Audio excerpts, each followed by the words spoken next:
بسم الله الرحمن الرحيم. مشاهدينا الأعزاء والحفل الكريم، السلام عليكم ورحمة الله تعالى وبركاته، وأسعد الله صباحكم بكل خير.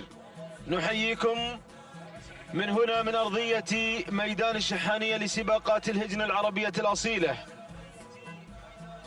مرحبا بمشاهدين قناة الريان الفضائية ومشاهدين قنوات الدوري والكاس ومستمعين أثير الراديو في كل مكان. أرحب بالمستمعين والحاضرين معنا والمشاهدين. وهكذا مشاهدين الأعزاء والحفل الكريم ينطلق على بركة الله وحفظه هذا الشوط الأول الرئيسي المفتوح لسن الحيل من مسافة 8 كيلومترات، حيث سنشهد في صباح هذا اليوم إقامة 11 شوط أو 12 شوط خاصة للحيل والزمول. إذن برنامجنا هو عبارة عن إقامة 12 شوط في الفترة الصباحية. نتمنى التوفيق والناموس والخير لكل المشاركين والحاضرين.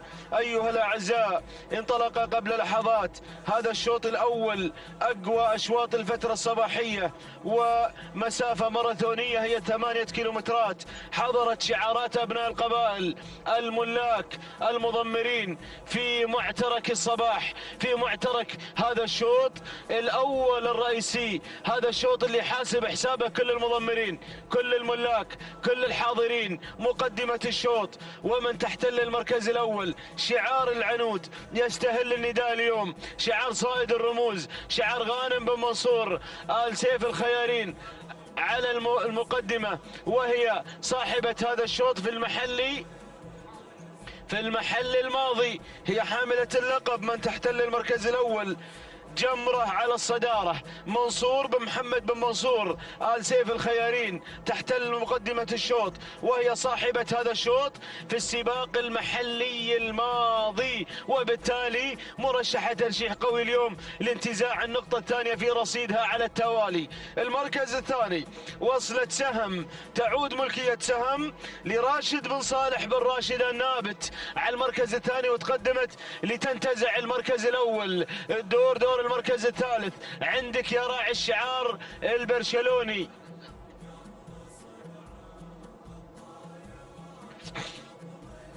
المركز الثالث ومن تتقدم حضر معها سالم بن عنزان بن خاتم العنزان النعيمي. مرحبا بالشعار البرشلوني، الشعار البرشلوني الحاضر اليوم بقوة. أيضا المتابعة مع سالم بن عنزان بن خاتم العنزان النعيمي يتابع حضور.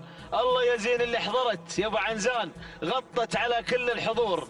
المركز الرابع تتقدم فيه وتتسلل الهاشمية. مرحبا بضيوفنا الاعزاء، الهاشمية من اقوى الاسماء اليوم، رصيدها مليء بالانجازات. وصلت الهاشمية فيصل بن مشعل بن حسن الزيد الشريف، ضيفة عزيزة عانية من ميدان الطائف اليوم. هل الطائف اليوم حاضرين مع الهاشمية؟ المركز الخامس يصل شعار بن دلموك، يتقدم على ظهر النواعس ناصر بن فرج بن حمد بن دلموك، يتابعها محمد بن فرج بن دلموك، وايضا علي بن فرج بن دلموك. شباب المضمرين، شباب المميزين، محبين التراث والأصالة، هال الهجن اليوم الخبراء. ايضا ارى التقدم من قبل هول الحمد بن محمد بن سالم بن جهويل، احد الخبراء في هذا المجال. يحتاج 8 كيلو ابو محمد، يبغي مسافة 8 كيلومترات، يعرف يتعامل معها جيدا، يعرف جيدا التعامل مع مسافة 8 كيلومترات. أرى اسم جديد ينضم إلى دائرة النداء والإذاعة ويقترب منها، الدقلة هجن السيلية تصل في هذه اللحظات مع الدقلة. وأيضا شعار المسند أراه يتقدم مع الغوطة، ناصر بن عبد الله بن أحمد المسند. هذين الغوطة والدقلة، هذين الاسمين من أقطاب المنافسة في هذا العالم. عبد الله بن سعيد العيدة وناصر بن عبد الله بن أحمد المسند، هذين الشعارين داعمين، هذين المالكين والملاك داعمين لعزبهم بالمشترى، وبالتالي إشعال المنافسة في ميدان التحدي. وسنرى المنافسة في أشواط الرموز والسيوف والذهب. العودة إلى مقدمة الشوط، إلى سهم على المركز الأول، سهم ترمي بسهامها إلى المقدمة، إلى صدارة الشوط. راشد بن صالح بن راشد النابت مع المركز الأول، محضر سهم اليوم، محضر سهم. بو صالح قادم بكل قوة مع المركز الأول على صدارة هذا الشوط المفتوح. شوط مفتوح، هذا الشوط شوط مصغر. سنرى في الختاميات جوائز مليونية توضع لهذا الشوط، وبالتالي جس نبض الملاك لهذا الشوط. الأوراق شبه مكشوفة. العام نوضة هي صاحبة السيوف واحتكرت السيوف طيبة الذكر المملوكة للأنيق ناصر بن عبد الله بن أحمد المسند، ملكة السيوف وهو ملك السيوف وعبد الله. من ستخلف نوضة؟ هل البديل موجود عند ابو عبد الله ام سنرى احد الملاك ايضا يسيطر على السيوف؟ هذا من الصعب تحقيقه، ولكن ربما كل شيء وارد، كل شيء وارد في هذا الموسم. عموما سهم ما زالت على المركز الاول، ما زالت في الصدارة. تعود ملكية سهم لراشد بن صالح بن راشد النابت، ونقترب من منتصف المسافة. المركز الثاني تصل فيه وتتقدم جمرة راعية هذا الشوط في السباق المحلي الماضي، وبالتالي يا غانم يا بن منصور هي مرشحة ترشيح قوي، والأمور تبشر بالخير. في يوم الأمس العنود استطاعت انتزاع شوط الثنايا المفتوح لتهدي بالتالي الناموس إلى أهل العوينة وإلى محبين هذا الشعار. اليوم يطمحون وأيضا يتأملون في اختطاف نقطة رئيسية ثانية. المركز الثالث التقدم في من قبل النويعس، النويعس اللي صاحي اليوم، اللي صاحي اليوم ومصحصح. النويعس مصحصح اليوم في هذا الشوط، في هذا الشوط المفتوح، في هذا الشوط الرئيسي لناصر بن فرج بن حمد بن ناصر بن دلموك، أحد الشعارات القوية في عالم المنافسة. المركز الرابع ومن تتقدم هول بن جهويل، يا للهول يا هول على المركز الرابع. حمد بن محمد بن سالم بن جهويل مع المركز الرابع، بينما المركز الخامس، المركز الخامس ومن تتقدم في هذه اللحظات يصل شعار ايضا احد الاقطاب المنافسة، شعار العطية قادم واصل في هذه اللحظات. تصل هدنة، تتقدم هدنة في اول نداء، تعود ملكيتها لعلي بن حمد بن خليفة العطية ممثل الجريان الدائم. يصل في هذه اللحظات مع المركز الخامس. هذه نتيجتنا مشاهدينا الاعزاء، غادرنا قبل قليل منتصف المسافة ونقترب من لوحة ال3 كيلو مترات الحاسمات، ال3 كيلو مترات التي ستنكشف فيها الامور. العودة الى التغيير. النويعس، النويعس خطفت المقدمة، بن دلموك خطف صدارة شوط الحيل، اقوى الاشواط، اهم الاشواط. هذا السن اللي يحظى بالاحترام، يحظى بالمكانة العالية عند ملاك الهجن، سن الحيل. لما لها من مكانة ولما لها من أهمية ولما لها من تقدير ووقار لما وصلت إليه، لهذا العمر الذي وصلت إليه وإنجازاتها في مسيراتها السابقة في هذا السن، مرورا بالمفاريد وماضيها المشرف في الحقائق واللقايا والجداع والثنايا. وفي هذا السن الحيل والبعض منها داير عليها الحول يا أبو حمد، سنة وسنتين، رباع وسديس. نتمنى لهم جميعا التوفيق. الله يا سلام، النويعس غادرت، غادرت من وقت مبكر، في وقت مبكر غادرت بناموس الشوط. بن دلموك، بن دلموك مع المركز الاول، ولكن دير بالك يا بن دلموك، دير بالك من جمرة راعية هذا الشوط، حاملة اللقب وايضا تقل شعار العنود، البطلة في يوم الامس. يتابعها صايد الرموز، صياد الرموز، صياد الرموز اللي سوى زعزعة وقرقعة في هذا الشوط الرئيسي المفتوح. هذه جمرة على المركز الثاني، تلتهب الجمر، يلتهب الجمر في هذا الشوط يا ابو منصور. هذه جمرة ممثلة لأهل العوينة، حاملة للقب، متوجة في السباق المحلي الرابع، تحتل المركز الثاني. بينما دور المركز الثالث تتقدم سهم، تنطلق سهم لراشد بن صالح بن راشد النابت، سهم وانجازاتها التي لا تعد تعد ولا تحصى مع المركز الثالث بن جهويل الخطير، بن جهويل اللي قلت لكم انه يعشق ال8 كيلومترات مع هول يا هول. تقترب من دائرة النداء، تقترب من الثلاث الأولى. تحركت هول على صوت الجهاز، على وقع سماعة الجهاز. هول يا هول مع المركز الرابع. تابع يا أبو علي، تابع هول، وتابع هذه الانطلاقات الصباحية اليوم. الله يا هول، حمد بن محمد بن سالم بن جهويل. بينما المركز الخامس ومن تتقدم في هذه اللحظات وصلت ديمة، حمد بن ناصر بن حمد بن حفيظ يقدم ديمة على المركز الخامس، وهي أيضا من المنافسات في هذا الشوط في السباق المحلي الماضي. العودة إلى مقدمة الشوط بن دلموك، نواعس بن دلموك تزف البشرى لمحبي هذا الشعار. ما زالت على المقدمة، ما زالت على الصدارة، الوضع ما يطمن يا بن دلموك. واصلك بن منصور، وواصل أيضا حمد بن محمد بن جهويل. كبار الملاك، كبار المضمرين، ركز يا بن دلموك، فالتركيز مطلوب. وصلت جمرة وهول جمرة وهول على المركزين الثاني والثالث. ولع هذا الشوط الرئيسي. ما زالت النواعس مع 1500 متر الأخيرة سيدة للموقف، متحكم بالأعصاب. علي بن فرج بن دلموك يتابع هول اليوم، يتابعها أبو فرج. يلا يا بن دلموك، يلا يا بن دلموك. ما زالت نواعس مع المركز الأول تستعرض بهذا العرض الفنان، هذا العرض التراثي. المركز الثاني وصلت جمرة لمنصور بن محمد بن منصور السيف الخيارين. المركز الثالث هول لحمد بن محمد بن جهويل. المركز الرابع ديمة بن حفيظ، حمد بن ناصر بن حفيظ. المركز الخامس تصل فيه سهم ورا شعار المسند الآني قادم، ناصر بن عبد الله المسند قادم، وبالعرج أيضا قادم مع الشاهينية سعيد بن راشد بن صالح بالعرج، ويتابعها بريك بن سعيد بالعرج. العودة إلى جمرة يا أبو منصور، راعية هذا الشوط في السباق المحلي الماضي. هل تحافظ على ناموس الشوط؟ هل تحافظ على الصدارة؟ ولكن ديمة أمطرت ديمة، هلت الغيمة على عزبة بن حفيظ. ديمة بن حفيظ تنتزع المركز الأول، طارت بالصدارة. عادت جمرة، يا سلام، جمرة وديمة، ناموس الشوط المفتوح. ديمة يا ديمة مع المركز الأول. غادر ديمة مع المركز الأول، غادرت بناموس الشوط المفتوح. مشاهدينا الأعزاء، بن حفيظ يقدم ديمة في أقوى أشواط الحيل. عاد غانم بن منصور، عادت في هذه اللحظات جمرة، ولكن ديمة تمطر عزبة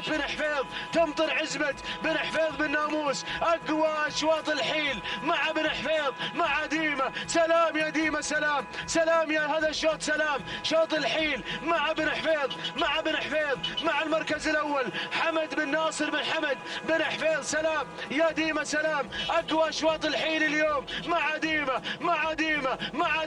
سلام يا ديمة، سلام يا ديمة، سلام. تهانينا والناموس لمالك ديمة حمد بن ناصر بن حمد بن حفيظ على انتزاعها أقوى أشواط الحيل. المركز الثاني وصلت جمرة لمنصور بن محمد بن منصور السيف الخيارين. المركز الثالث المركز الخامس الشاهينية لسعيد بن راشد بن صالح الجربوعي. المركز الرابع الغوطة لناصر بن عبد الله بن أحمد المسند.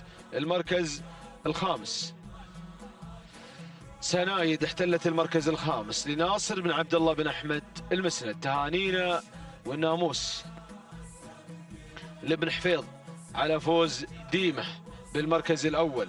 حمد بن ناصر بن حمد بن حفيظ، تهانينا والناموس على تألقها اليوم وعلى اختطافها لشوط الحيل الرئيسي. أقوى أشواط الحيل في فترتنا الصباحية اليوم يسجل هذا الشوط ويذهب ناموسه لعزبة بن حفيظ. تهانينا والناموس. في السباق المحلي الماضي ما قصرت ديمة، كانت في دائرة المنافسة وحصلت على مركز متقدم. اليوم تنتزع من مسافة 8 كيلومترات محك المضمرين، تنتزع هذا الناموس الغالي، وهذه هي المسافة الرئيسية المقررة لهذا السن. خلاص هي 8 كيلومترات.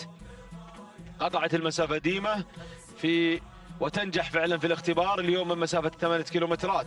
12 دقيقة 49 ثانية 15 جزء من الثانية. التهاني والناموس لمالك ديمة حمد بن ناصر بن حمد بن حفيظ المري. المركز الثاني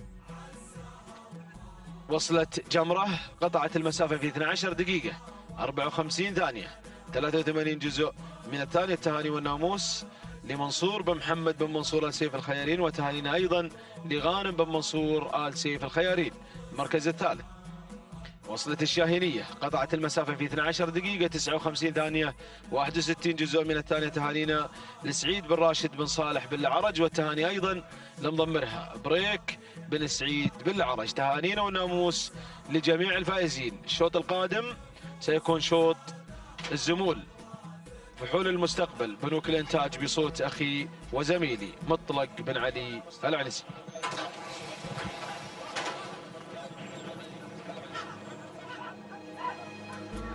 شكرا محمد بن بريك المري. أيها الإخوة المتابعون مشاهدينا الكرام في كل مكان، أسعد الله صباحكم جميعا بكل خير. أحييكم على الهواء مباشرة مرة أخرى مع هذا الانطلاق الصباحي من هنا من أرض ميدان التحدي درة ميادين الخليج في هذا اليوم السبت 16 من نوفمبر 2019، اليوم الذي يوافق ل19 من ربيع الأول لعام 1441 للهجرة، حيث ننطلق اليوم في محلنا الخامس والكبار وتألق الكبار وانطلاقات الكبار من ال8 كيلومترات. اليوم يوم الحيل والزمول، الفترة الصباحية الخاصة بهجن أبناء القبائل، والفترة المسائية إن شاء الله خاصة بهجن أصحاب السمو والشيوخ والسعادة. نتمنى التوفيق للجميع. نهني صاحب ديمة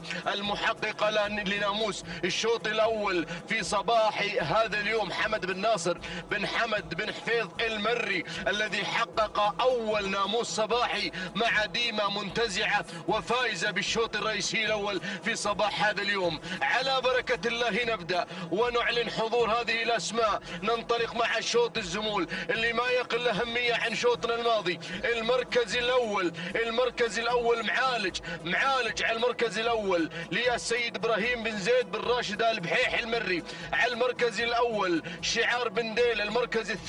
المركز الثاني مطفوق للسيد حمد بن محمد بن سالم بن جهويل. على المركز الثالث يصل شعار ملك السيوف وناصر بن عبد الله بن أحمد بن عبد الله المسند مع حليتان. على المركز الثالث حصل تغيير في هذا الشوط مع هذا المسار. مع المركز الثالث مبلش سالم بن جبر بن عبد الله الهاجري. على المركز الرابع يبقى حليتان ناصر بن عبد الله بن احمد بن عبد الله المسند. على هذا التقدم يقدم حليتان بقياده البروفيسور محمود بن محمد بن سالم الوهيبي، احد عمالقه التضمير. المركز الخامس عند مداوي. على المركز الخامس بشعار راشد بن محمد بن حمد بن محمد الدعيه. على المركز الخامس يتقدم وينطلق على المركز الخامس. النداء الأول متابعينا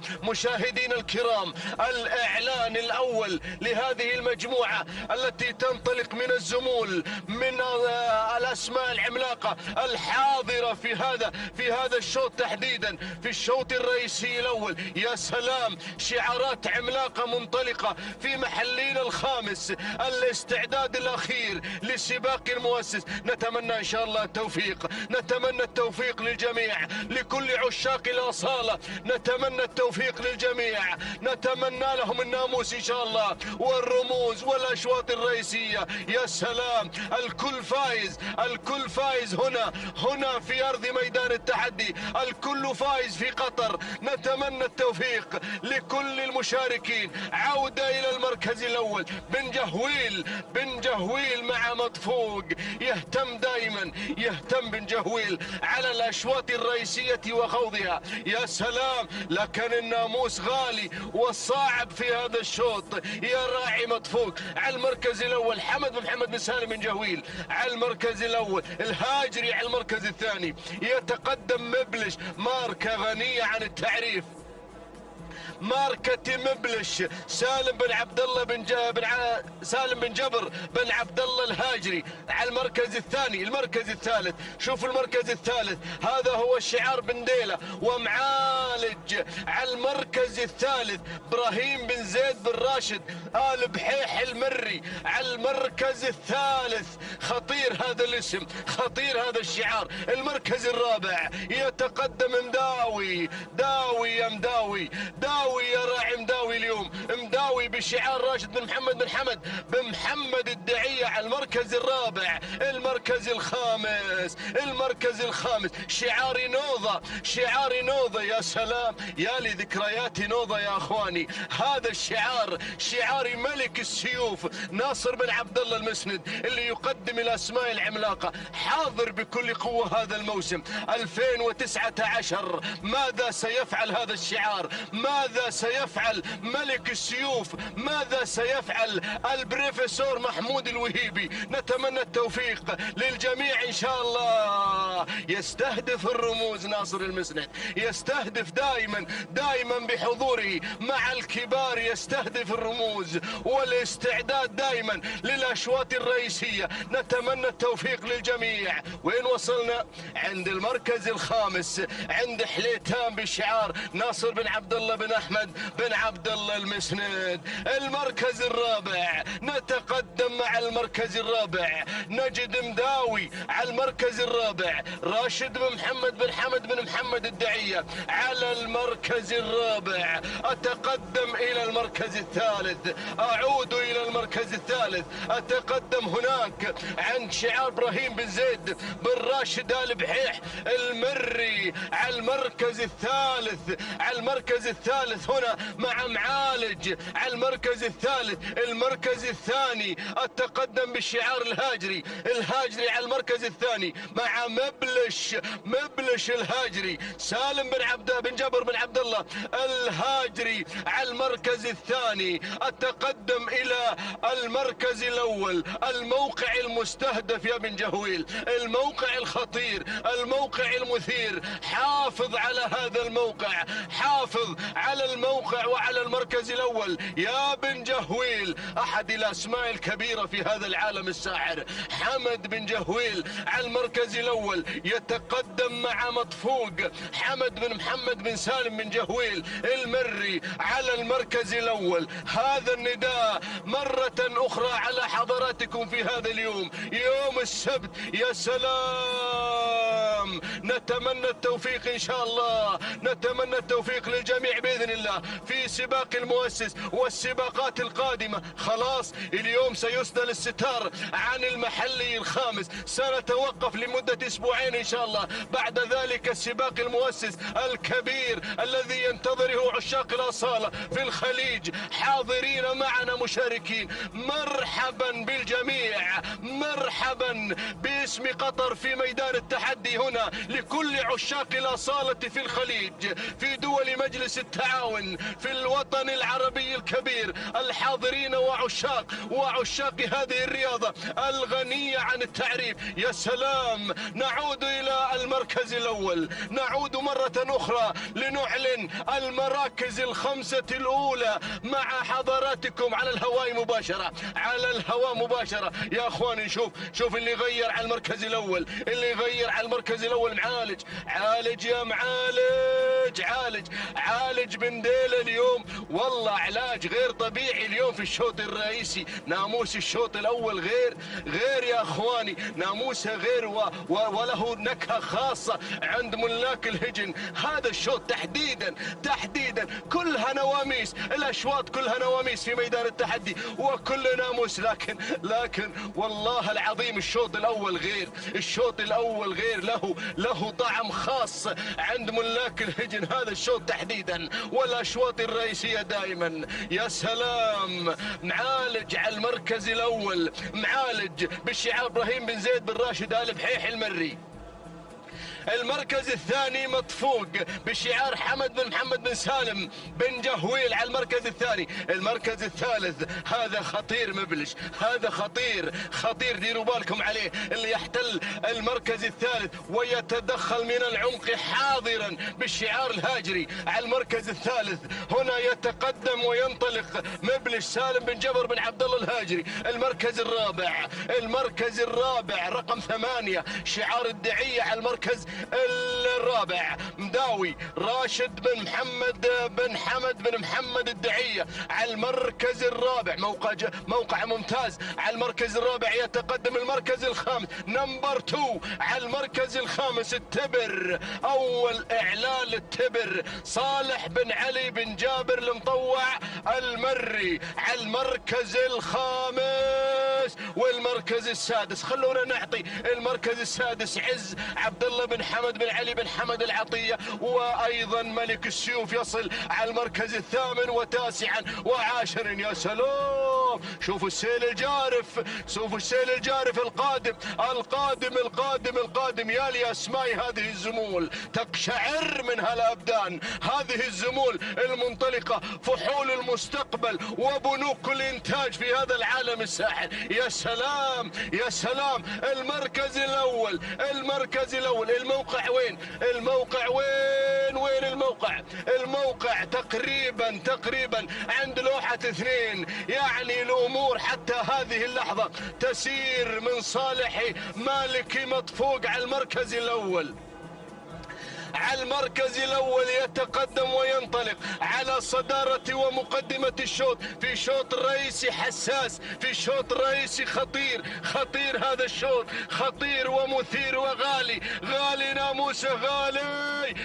الهاجري قادم، الهاجري قادم، الدعية قادم، بنديلة قادم، ايضا 4 اسماء في موقع واحد. كيلو ونصف الكيلو عن خط النهاية. يا متاخرين يا اخواني، يا اخواني حركوا شوي، حركوا شوي. المراكز الأربعة الأولى في موقع واحد تقريبا. بن جهويل يسيطر على المركز الأول، يسيطر في مسار 8 كيلومترات، 7 كيلومترات، وهو يتقدم محاربا على الصدارة ومحتلا للمركز الأول. لكن الهاجري يمكن يسويها الهاجري. خطير مبلش، ماركة غنية عن التعريف. بدأ بن جهويل. يا سلام يا سلام، ولع الشوط، دخن الشوط في هذا المسار. الله، مطفوق على المركز الاول، مطفوق. الهاجري قادم مع مبلش، الدعية قادم على المركز الثالث، عز على المركز الرابع، وايضا ملك السيوف يتقدم مع حليتان على المركز الخامس. ولكن نعود يا الهاجري، نعود يا الهاجري، نعود. ماذا ينتظر مبلش؟ عصاته ببطانه. بن جهويل، يا بن جهويل، الله. الشوط الرئيسي لمن؟ عز قادم، التبر قادم، الناموس في هذا الشوط. مبلش، عز، درب لعز، وصل عز عبد الله بن حمد بن علي بن حمد العطية، يتقدم، يسير في طريق الناموس، ينطلق في مسار الناموس في هذا الشوط الرئيسي الأول. في هذا المسار التبر قادم، صالح بن علي بن جابر المطوع المري. ولكن العطية، نقول لك جود مورنينج يا العطية، صباح العز، صباح الناموس، جود مورنينج. عبد الله بن حمد بن علي بن حمد العطية يفوز عز مع شعاره في الشوط الرئيسي الأول في هذا الصباح. تهانينا والناموس على فوز عز بالمركز الأول. المركز الثاني التبر، صالح بن علي بن جابر المطوع المري. المركز الثالث مداوي راشد بن محمد بن حمد بن محمد الدعية. المركز الرابع مبلش سالم بن جبر بن عبد الله الهاجري. المركز الخامس المركز الخامس وصل بالمركز الخامس شاهين عبد الله بن ناصر بن حفيظ آل حفيظ المري. متابعينا مشاهدينا الكرام، صراع الكبار في شوط الرئيسي حساس في هذا اليوم. يحقق شعار عبد الله بن حمد بن علي بن حمد العطية ناموس هذا الشوط مع عز فائزا في أول الأشواط الرئيسية الخاصة بالزمول. تهانينا والناموس لمالك عز عبد الله بن حمد بن علي بن حمد العطية. تهانينا والناموس. التوقيت الزمني لحظة وصول عز إلى خط النهاية 13 دقيقة و8 ثواني 60 جزء من الثانية. تهانينا والناموس لمالك عز عبد الله بن حمد بن علي بن حمد العطية. جود مورنينج على هذا الفوز المستحق، وفوز عز بالمركز الأول. المركز الثاني 13 دقيقة 10 ثواني 93 جزء من الثانية. هذا هو التبر لصالح بن علي بن جابر المطوع المري. تهانينا والناموس. المركز الثالث وصل بالمركز الثالث مالكي مداوي راشد بن محمد بن حمد بن محمد الدعية.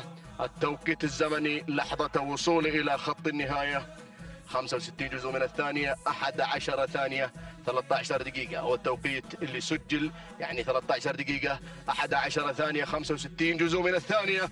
هو توقيت صاحب المركز الثالث. تهانينا والناموس لجميع الفائزين. تهانينا والناموس لمالك عز محقق ناموس الشوط الرئيسي الأول في هذا الصباح.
يتقدم في هذه اللحظات على أول الأسماء من المركز الخامس إلى المركز الأول. تتقدم شواهين بشعار محمد بن سعد بن راشد النابت المري. يقدم لنا شواهين على أول الأسماء. المركز الثاني وصلت في هذه اللحظات العقبة مع المركز الثاني ناصر بن عبد الله بن أحمد بن عبد الله المسند. يتقدم مع العقبة على ثاني الأسماء. المركز الثالث تصل فند على ثالث الأسماء سعد بن عنزان بن خاتم آل عنزان النعيمي. يقدم لنا في هذه اللحظات فند على ثالث الأسماء. المركز الرابع تعويض على رابع الأسماء. تنطلق بشعار سعد بن وسام بن سلطان الهاجري من يتقدم مع تعويض على رابع التحديات. المركز الخامس وصلت في هذه اللحظات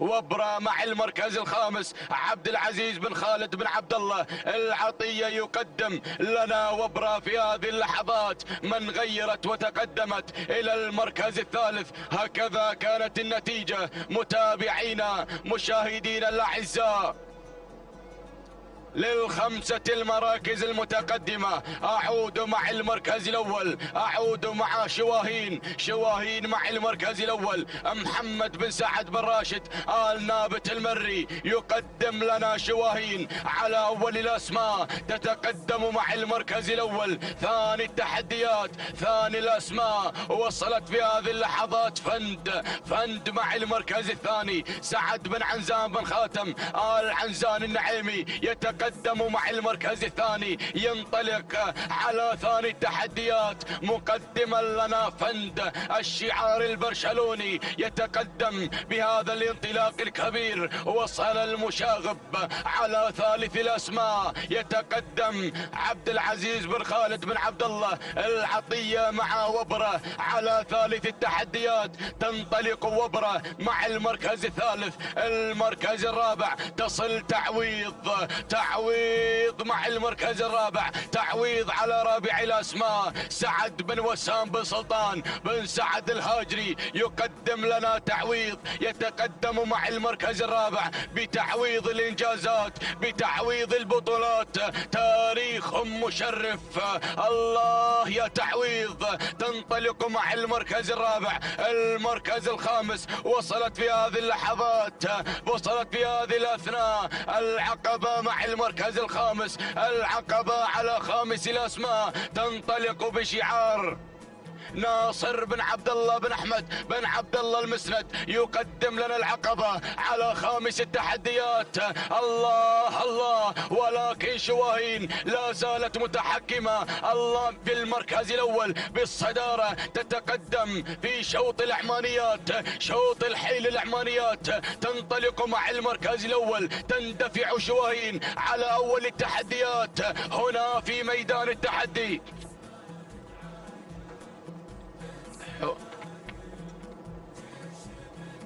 تنطلق مع المركز الأول. المركز الثاني وصلت فند على ثاني الأسماء. سعد بن عنزان بن خاتم آل عنزان النعيمي يقدم لنا فند على ثاني التحديات.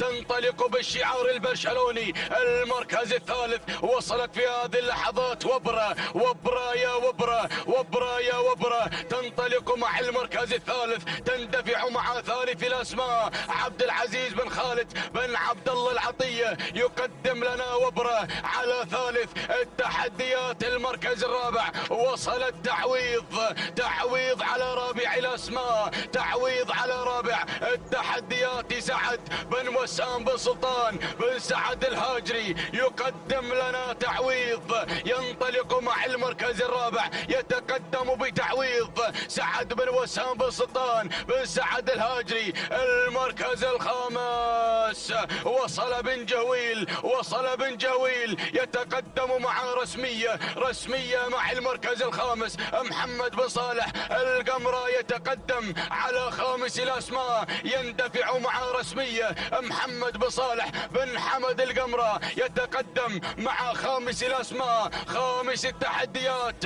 ولكن أعود مع المركز الأول، أعود مع الصدارة، أعود مع الإثارة. شواهين لا زالت متحكمة بهذا الانطلاق الكبير، منطلقة مع الصدارة. الله يا شواهين بشعار محمد بن سعد بن راشد آل نابت المري يقدم لنا شواهين، يتقدم مع المركز الأول، يندفع مع الصدارة. ولكن وبرة مع المركز الثاني، وبرة على ثاني الأسماء. عبد العزيز بن خالد بن عبد الله العطية ينطلق مع وبرة، يتقدم مع وبرة، ينطلق المشاغب.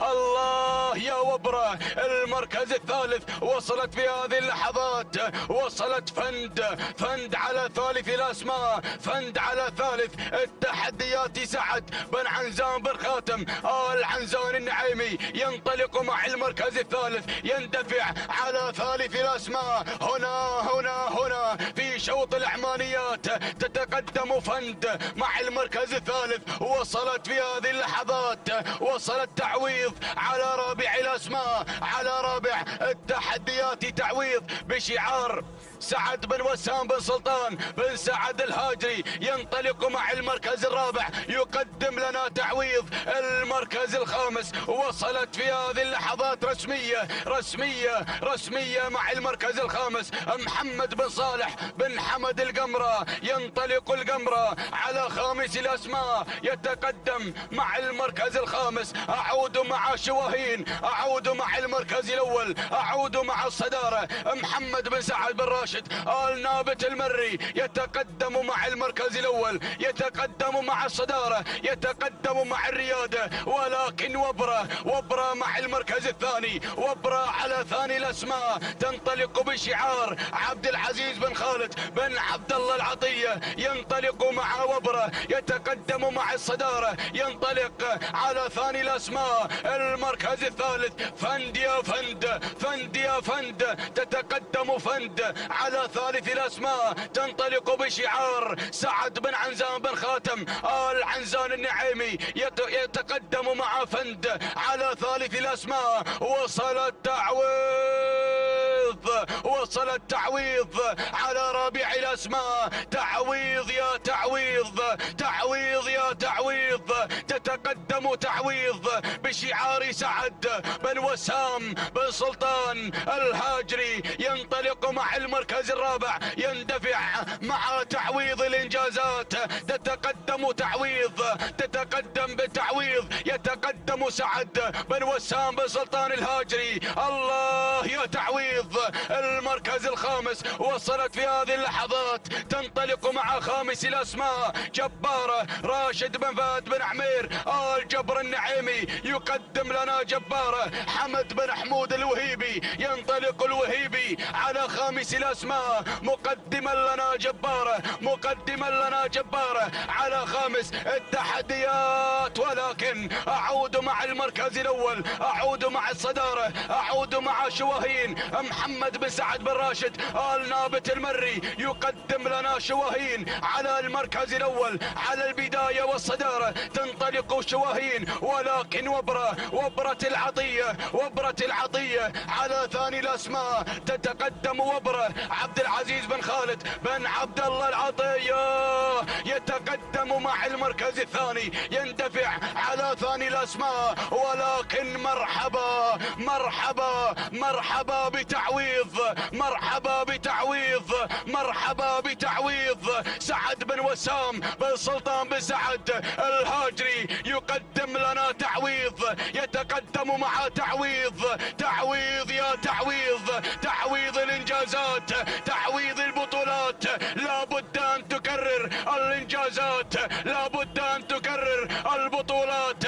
تتقدم تعويض، ينطلق سعد بن وسام بن سلطان الهاجري. تعويض غيرت من المركز الثالث إلى المركز الثاني. وأيضا وصلت جبارة بشعار النعيمي راشد بن فهد بن عمير آل جبر النعيمي. حمد يا حمد، حمد يا حمد، حمد بن حمود الوهيبي يتقدم مع المركز الرابع، يتقدم في هذه اللحظات مع جبارة المركز الخامس. وصلت في هذه الأثناء تغطية محمد بن طالب بن عقيل، يقدم لنا تغطية. وأيضا الشنجل يتقدم مع سلابة عبد الله بن ناصر بن محمد بن ناصر الشنجل. ولكن أعود مع المركز الأول، أعود مع التحدي، أعود مع الإثارة، أعود مع تعويض، أعود مع تعويض، أعود مع المركز الأول. الله يا تعويض. حافظي على هذا المستوى، حافظي على هذا الأداء. وصلت الأسماء، وصلت وبرة، وصلت وبرة، وصلت وبرة، وصلت سلابة. يتقدم الشنجل، ينطلق العطية، وأيضا العطية يصل. ولكن تعويض الإنجازات، تعويض البطولات. انطلق التعويض، انطلق التعويض، انطلق التعويض إلى الناموس، إلى الانتصار. تعويض يا تعويض. سعد بن وسام بن سلطان بن سعد الهاجري يقدم لنا تعويض مع المركز الأول، ولكن وصلت في هذه اللحظات وصلت جواهر، ولكن تعويض تعويض تعويض تعويض تعويض تعويض تعويض تعويض. سلام يا تعويض، سلام، تهانينا والناموس لمالك تعويض سعد بن وسام بن سلطان بن سعد الهاجري. تعويض الانجازات، تكرر الانجازات والبطولات. سلام يا تعويض، سلام، تهانينا والناموس المركز الثاني. جواهر خليفة بن حمد بن خليفة العطية المركز الثالث. سلابة عبد الله بن ناصر بن محمد بن ناصر الشنجل المركز الرابع. وبرا عبد العزيز بن خالد بن عبد الله العطية المركز الخامس. تليلة ناصر بن عبد الله بن احمد المسند. اذا متابعينا مشاهدينا الكرام تهانينا والناموس لمالك تعويض سعد بن وسام بن سلطان بن سعد الهاجري، من قدم لنا تعويض الانجازات، تعويض البطولات، تكرر الانجازات وتكرر البطولات. تهانينا والناموس يا مالك تعويض على هذا الفوز والانتصار، ونترقبها في السيوف، في اشواط السيوف. تهانينا والناموس. التوقيت الزمني 12 دقيقة 58 ثانية 58 جزء من الثانية. تهانينا والناموس المركز الثاني وصلت فيه جواهر خليفة بن حمد بن خليفة العطية 12 دقيقة 59 ثانية 3 أجزاء من الثانية. تهانينا والناموس المركز الثالث. سلابة عبد الله بن ناصر بن محمد بن ناصر الشنجل 13 دقيقة بدون أي ثواني 41 جزء من الثانية. تهانينا والناموس للجميع.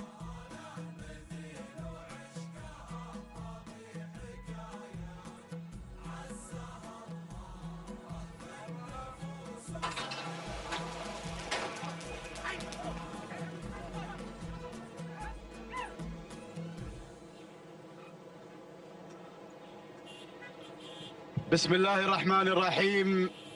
بسم الله نبدأ وبه نستعين، ومنه دوما نطلب التوفيق والسداد والنجاح. مشاهدينا الكرام أسعد الله صباحكم بكل خير وبركة. نرحب بكم في هذا الصباح وانطلاقات ومنافسات سن الكبار هنا على أرضية ميدان الشحانية ضمن هذا السباق المحلي الخامس. ينطلق رابع أشواطنا، شوط خاص بالزمول العمانيات. نتابع هذه الانطلاقة، نتابع هذه الأسماء المشاركة في هذا الشوط والمتواجدة مع تحديات 8 كيلومترات. أبدأ بالبداية وأتابع أول المراكز مبعد خليفة بن علي بن حمد العطية، من يبدأ بالبداية، من يتقدم على الصدارة، بينما أتابع التغيير من شاهين.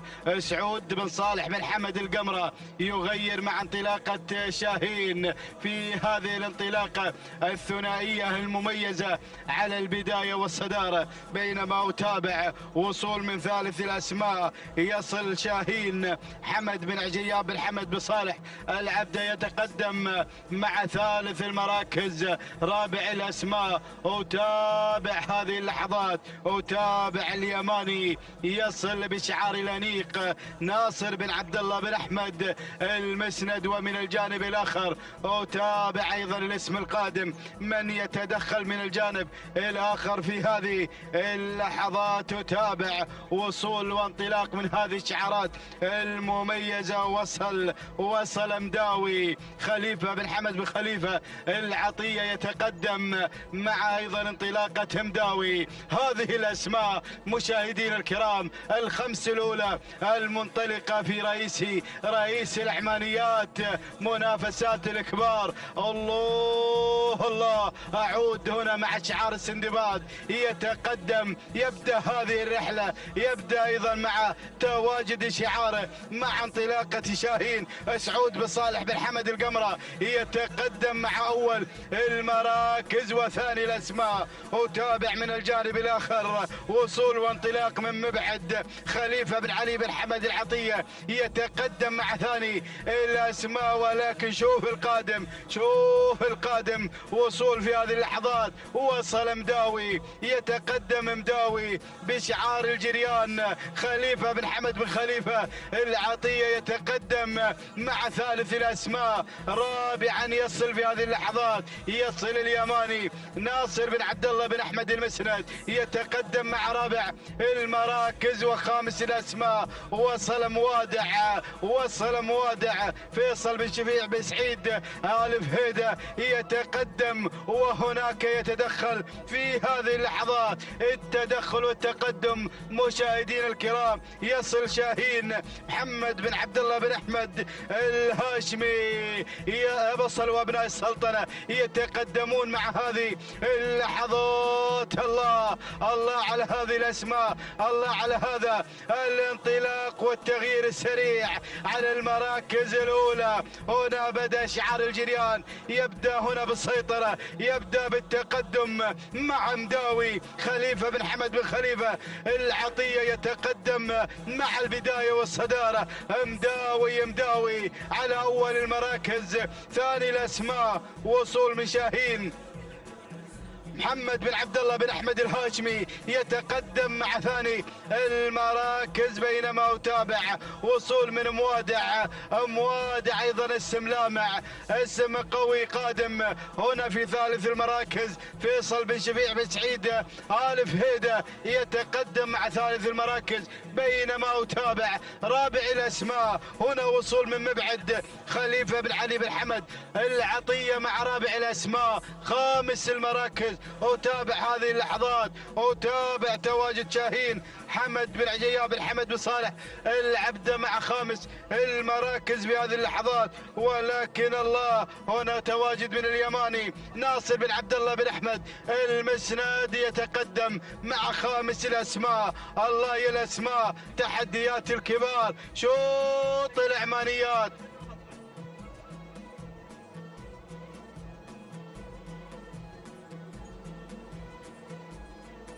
نعود مشاهدينا الكرام، نعود مع البداية، نعود إلى الصدارة. هناك مع مداوي خليفة بن حمد بن خليفة العطية يتقدم مع البداية والصدارة. الله يا مداوي، الله يا مداوي يتقدم مع أول المراكز. بينما أتابع ثاني الأسماء وصول من شاهين قادم مع ثاني المراكز.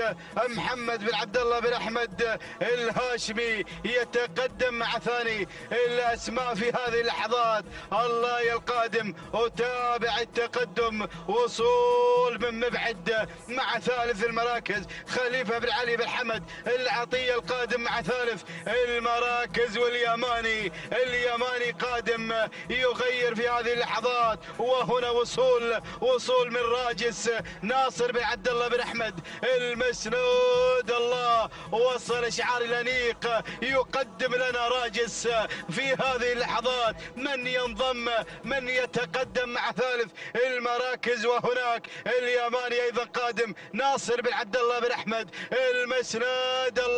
الله يا الأسماء، الله يا التحديات القوية في رئيس الزمول العمانيات الجرياني وشعاره. هنا يبدأ مع مداوي على الصدارة على مقدمة الشوط مع انتصاف المسافة. مداوي يقود هذه الأسماء، يبدأ أيضا بالصدارة بهذا المسار الأول. مداوي على مقدمة الشوط. هنا ينطلق بشعار خليفة بن حمد بن خليفة العطية على مقدمة الشوط. بينما أتابع ثاني الأسماء. هنا شاهين، وتابع ثاني المراكز وصول من شعار محمد بن عبد الله بن احمد المصطفوي. هنا الهاشمي يتقدم مع هذا الانطلاق، يتقدم مع شاهين بينما أتابع ثالث الأسماء وصول من راجس ناصر بن عبد الله بن أحمد المسند. الله الله، بدأ يتقدم راجس، بدأ يتقدم، يشكل الخطر القادم مع ثالث المراكز. بينما رابع الأسماء هناك مبعد خليفة بن علي بن حمد العطية. وخامس الأسماء وصول في هذه اللحظات، شوف القادم، وصل لزام سعيد بن فهد بن صقر بن راشد المريخي قادم مع هذه اللحظات، ينضم مع خامس المراكز، يتقدم شعار المريخي مع هذا الانطلاق المميز. الله، الأسماء بدأت بالاقتراب. وتابع هناك وصول، وصل ساطع غانم بجاسم بن ربيعة بن عيسى الكواري. وصلت الأسماء، وصلت الشعارات، بدأت بالاقتراب مشاهدين الكرام. ولكن مداوي على الصدارة، ينطلق بالبداية مداوي بشعار خليفة بن حمد بن خليفة العطية، أحد الأسماء القوية واللامعة. يتقدم مداوي، ولكن دير بالك، شوف القادم، وصل راجس مع ثاني المراكز ناصر بن عبد الله بن أحمد المسند. شوف القادم، وصل المريخي يقدم لزام، القادم مع ثالث المراكز سعيد بن فهد بن صقر بن راشد المريخي. وهنا يتقدم ساطع غانم بجاسم بن ربيعة بن عيسى الكواري. وتابع خامس الأسماء هناك مبعد خليفة بن علي بن حمد العطية مع خامس المراكز. ولكن وصلت الزمول، وصلت الشعارات، بدأنا بالاقتراب. الكل يتابع هذه الزمول العمانيات. هنا مع مداوي الصدارة دائما، يتقدم شعار الجريان، يبدأ بالبداية، ينطلق مع الصدارة. الله، مداوي خليفة بن حمد بن خليفة العطية على مقدمة الشوط والبداية. بينما أتابع راجس، بدأ بالاقتراب، بدأ يشكل الخطر. شعار الأنيق القادم مع ثاني المراكز ناصر بن عبد الله بن أحمد المسرود. الله، ولكن شوف المريخي شعاره قادم مع لزام سعيد بن فهد بن صقر بن راشد المريخي. وهنا يتقدم القادم مشاهدينا الكرام، وصل ساطع غانم بجاسم بن ربيعة بن عيسى الكواري، رباعية على الصدارة. وهناك يعود مبعد خليفة بن علي بن حمد العطية. ووصول في هذه اللحظات، وصل صوغان عبد الرحمن بن محمد بن هلال، يصل مع هذه اللحظات. الله، اشتدت المنافسة، الكل قادم مع اللحظات الأخيرة. وبدأنا بالاقتراب مشاهدينا الكرام. مداوي على الصدارة، مداوي الجريان. ولكن راجس الأنيق يتقدم. وهنا أتابع لزام المريخي. والله، ساطع أيضا بشعاره، ساطع بانطلاقه المميز، يتقدم بشعار الكواري غانم بجاسم بن ربيعة بن عيسى الكواري، رباعية على الصدارة. مبعد يراقب الموقف. هنا ينطلق مع خامس الأسماء خليفة بن علي بن حمد العطية. ولكن ساطع بشعاره بانطلاقه الممتاز، يغير على الصدارة. ساطع الله يا ساطع، يغير على أول المراكز غانم بجاسم بن ربيعة بن عيسى الكواري على البداية والصدارة. ولكن راجس هنا يتقدم، القادم مع ثاني الأسماء بشعار الأنيق ناصر بن عبد الله بن أحمد المسنود. عاد الجريان والشعار، عاد مداوي خليفة بن حمد بن خليفة العطية. الله، راجس وساطع ومداوي هنا في هذا الانطلاق. وأتابع أيضا لزام ومبعد قادم. الله، الكيلو الأخير، الكيلو الخطير، مداوي على الصدارة. ولكن راجس يغير، ينطلق ثنائية مداوي وراجس. ساطع ايضا هنا يتقدم مع ثالث المراكز. واتابع الالزام. الله يا المريخي، ولكن الله، شوف القادم، شوف الوصول، جميل يصل جميل. الله، احلوت المنافسة، الكل قادم في هذه اللحظات. ولكن اعود مع الصدارة، اعود مع شعار الأنيق، يتقدم مع راجس ساطع قادم مع ثاني المراكز مشاهدينا الكرام غانم بن جاسم بن ربيعة بن عيسى الكواري، وتابع لزام سعيد بن فهد بن صقر بن راشد المريخي. الله ولكن اعود مع البدايه، راجس على الصداره، ينطلق بناموس هذا الشوط بشعار الانيق ناصر بن عبد الله بن احمد المسند مع البدايه مع الصداره.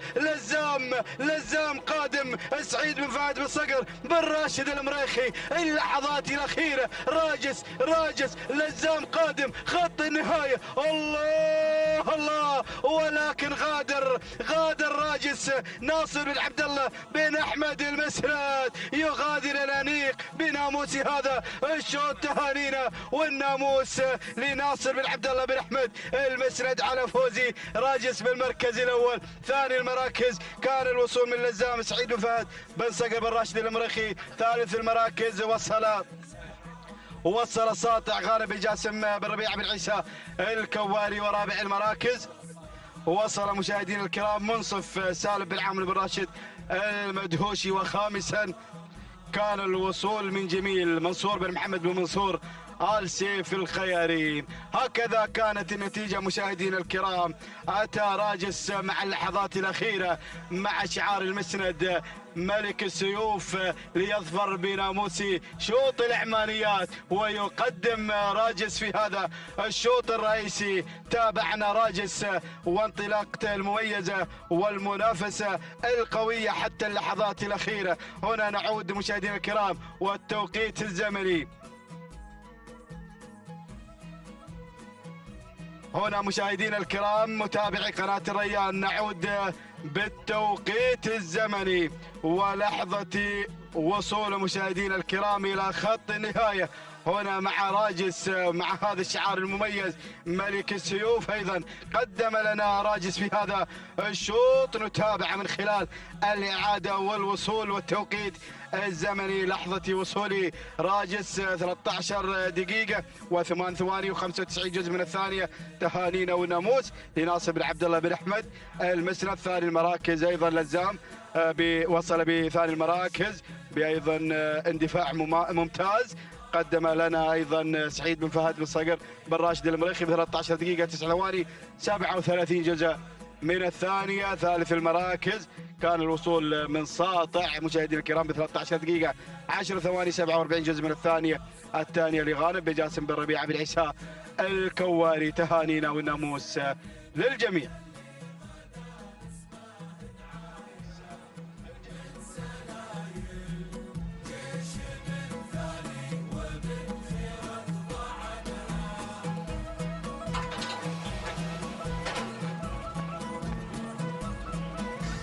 بسم الله الرحمن الرحيم. أيها الحفل الكريم مشاهدينا مستمعينا الأفاضل، أسعد الله صباحكم بكل خير وبركة. أرحب بكم أجمل ترحيب بهذه الانطلاقات المميزة في هذا الصباح المميز باندفاعة أشواط الكبار. انطلاقة الشوط الخامس لفئة الحيل ينطلق من مسافة 8 كيلومترات. رحلة متواصلة مع هذه الأسماء والشعارات والأعداد الكبيرة التي تشارك باحثة عن الناموس وعن الانتصار في هذا المسار المميز ضمن فعاليات المحلي الخامس بمرحلته الثانية بيومه الثالث والأخير. نتواصل باندفاعة هذه الأسماء المميزة التي دائما تتواجد في هذا التحدي الكبير على أرضية ميدان التحدي ميدان الشحانية. نتابع الأسماء، نتابع الشعارات المميزة التي تصل في دائرة المنافسة ودائرة الصراع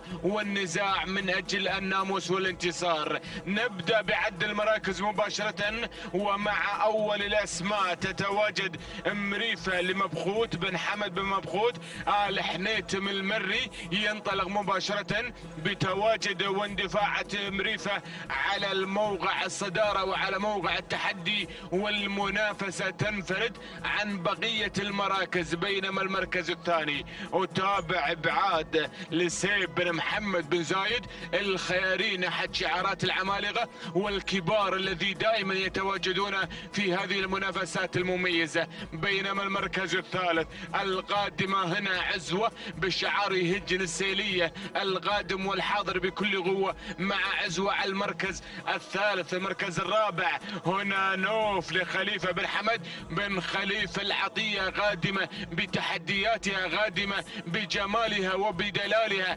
تتقدم مشاركة في هذا التحدي. بينما المركز الخامس شعار ملك السيوف، القادم هنا ناصر بن عبد الله بن احمد المسند يقدم لنا طب على المركز الخامس، يتواجد مشاركا في هذه المنافسة، متواجدا وحاصل على الشوط الماضي مع راجس مع شوط الزمون العمانيات، يشارك مع طب على المركز الخامس في منافسات وتحديات هذا الشوط. بينما هنا نتابع التحدي والمنافسة. هذه النتيجة مشاهدينا مستمعينا الافاضل للخمس المراكز الاولى التي تشارك وتتواجد في موقع التحدي والمنافسة في تحديات ومسار هذا الشوط. شعارات العمالقة والكبار وصلوا في هذا التحدي، وصلوا بهذه المنافسة المميزة قبل المهرجانات الكبيرة، قادمين من اجل التحضير الكؤوس هنا للشلف وايضا للسيوف، حاضرين ومتواجدين في هذا المسار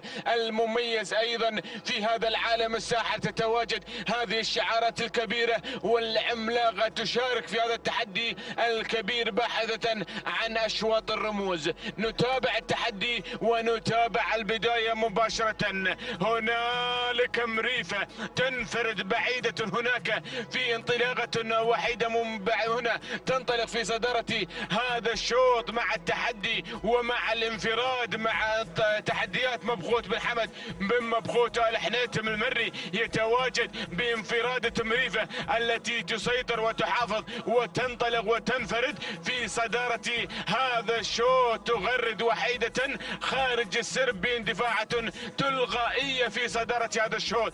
مريفة على البداية. بينما المركز الثاني نتابع نوف القادمة بإنجازاتها، القادمة بصولاتها وجولاتها في جميع ميادين مجلس التعاون الخليجي، قادمة نوف وحاضرة في هذا التحدي الكبير بشعار خليفة بن حمد بن خليفة العطية مع المغامر السعيد منبط الزعبي الذي يتابع ويراقب الموقف بتواجد نوف التي تحتل المرتبة الثانية ومتواجدة في هذه المنافسة الجميلة. بينما المركز الثالث نتابع هنا تحديات ابعاد. سيف بن محمد بن زايد الخيارين حاضر بشعاره المميز، يقدم لنا احد اسمائه المميزة باندفاعة ابعاد على المركز الثالث. المركز الرابع نتابع شعار هجن السيلية مع عزوة، احد الشعارات الكبيرة المتواجدة دائما في هذه المنافسات المميزة، شعار اللورد عبد الله بن سعيد العيدة يتقدم مشاركا مع عزوة على المركز الرابع متقدما بشعار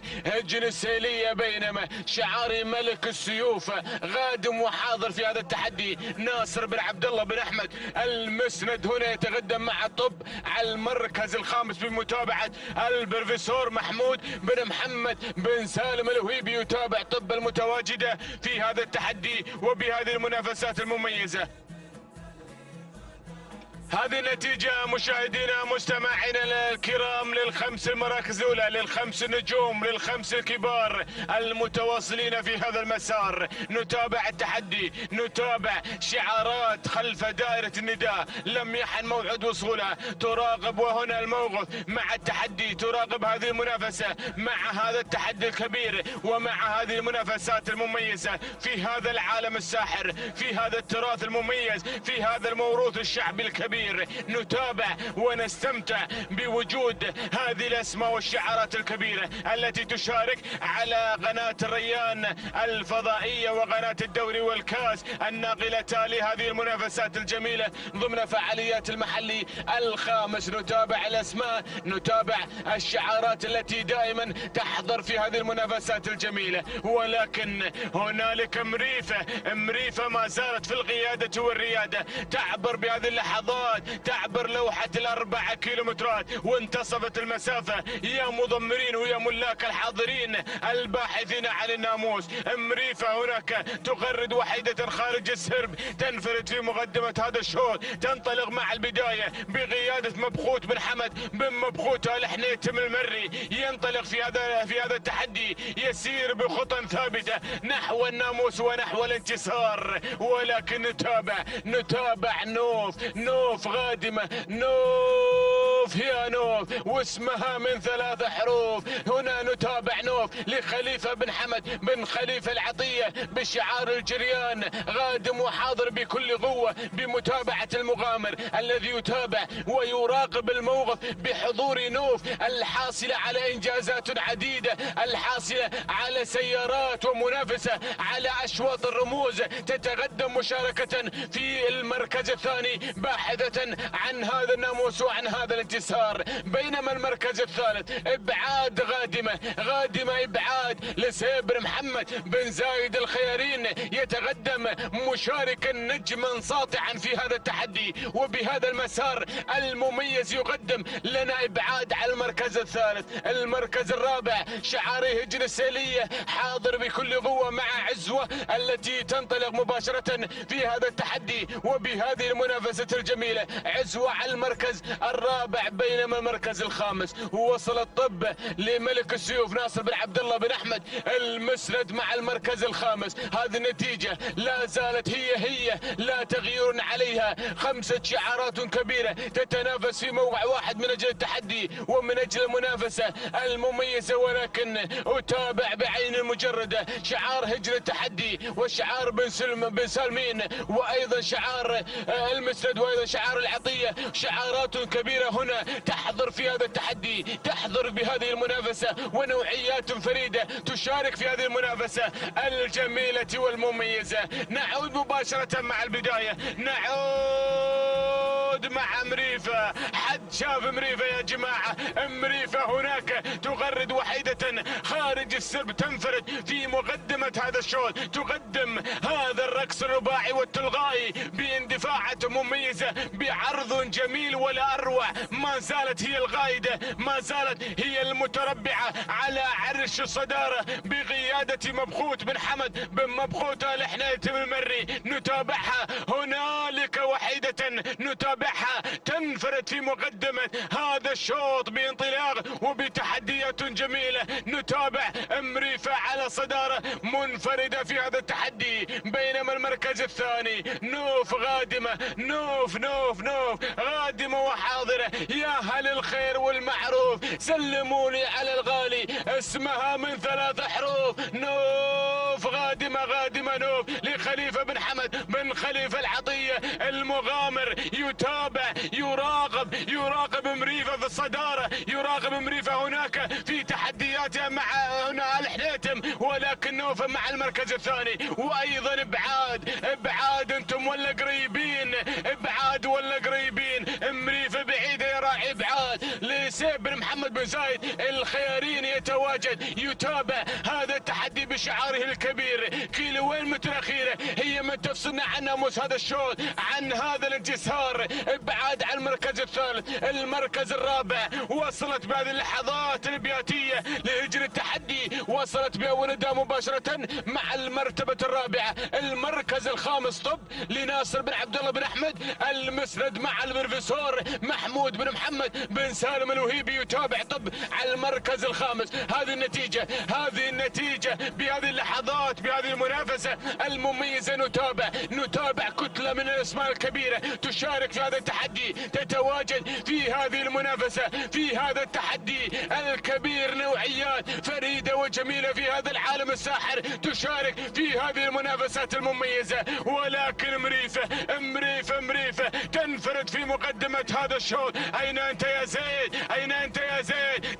تابع الأسماء القادمة والحاضرة في هذا التحدي. مريفة ما زالت تنفرد في مقدمة هذا الشوط. مبخوت بن محمد بن مبخوت آل حنيتم المري يتقدم مع مريفة في صدارة هذا الشوط من البداية، يريد يواصل لين النهاية باندفاعات مريفة التلغائية على صدارة الشوط. كيلو أخير الكبير يفصلنا عن الناموس وعن الانتصار. مريفة مع الصدارة، ولكن نوف غادمة بجمالها، غادمة بدلالها، غادمة بأدائها المميز بشعار الجريان. خليفة بن حمد بن خليفة العطية المغامر بدأ يغامر بهذه اللحظات، بدأ يراقب الموقف باندفاعات مريفة وبتواجد الأسماء الكبيرة من الخلف المتواجدة في هذا التحدي الكبير. ولكن نوف على المركز الثاني المركز الثالث وصل بن مقارح، اختصاص لعلي بن حمد بن علي بن مقارح المري. وصل الشعار هجن السالية غادمة عنيدة. الله يا عنيدة، ولكن تحركت نوف خليفة بن حمد بن خليفة العطية، شعار الجريان وشعار هجن السالية في معركة طاحنة من أجل الناموس، من أجل انتصار خليفة بن حمد بن خليفة العطية مع نوف على المركز الأول، هجن السالية مع عنيدة على المركز الثاني. معركة طاحنة بين الكبار في هذا المسار. خليفة مع البداية، هجن السالية على المركز الثاني، عنيدة هنوف اللحظات الأخيرة، اللحظات الخطيرة. نوف على الصدارة، ولكن عنيدة حاضرة ومتواجدة بشعار هجن السالية. فاجأتنا مع الأمتار الأخيرة، تسللت إلى الصدارة، ولكن نوف مع خليفة بن حمد بن خليفة العطية، ولكن عنيدة تحقق هذا الإنجاز. جود مورنينج للورد، جود مورنينج، أسعد الله صباحك يا أبو سعيد على هذا الإنجاز والانتصار ثاني للهجن السالية على فوز عنيدة وتحقيق للإنجاز. المركز الثاني نوف لخليفة بن حمد بن خليفة العطية. المركز الثالث الظبي لمنصور بن محمد بن منصور آل سيف الخيارين. المركز الرابع وصلت الوسمية لمحمد بن راشد بن حمد الجربوع المري. المركز الخامس عمالة لمحمد بن علي بن سعيد السندوانة المري. هكذا مشاهدينا الكرام تابعتم معنا شعارات العمالقة والكبار، فكان شعار هجن السالية حاضرا متواجدا في هذا التحدي مع الأمتار الأخيرة، محققا هذا الإنجاز مع عنيدة التي فاجأتنا مع الأمتار الأخيرة، جاءت من الخلف لكي تنتزع ناموس هذا الشوط وتحقق هذا الانتصار مع شعار اللورد عبد الله بن سعيد. العيدة تهانينا والناموس على هذا الانتصار، وسعد الله صباحك يا ابو سعيد بكل خير وبركه. 13 دقيقة ثانيتين 18 جزء من الثانية هو التوقيت الزمني ساعة وصول عنيدة محققة هذا الإنجاز تهاني والناموس لهجن السالية. المركز الثاني نوف قدمت أداء متميز وعرض جميل لشعار خليفة بن حمد بن خليفة العطية. 13 دقيقة ثانيتين 36 جزء من الثانية تهاني والناموس على فوز نوف في المركز الثاني. المركز الثالث جاءت الظبي في المركز الثالث، جاءت الظبي بشعار منصور بن محمد بن منصور آل سيف الخيارين، حاصلة على المركز الثالث بتوقيت زمني مغادر من مسافة 8 كيلومترات 13 دقيقة 8 ثواني 35 جزء من الثانية. تهاني والناموس لمنصور بن محمد بن منصور آل سيف الخيارين على فوز الظبي في المركز الثالث. تهانينا والناموس لجميع الفائزين.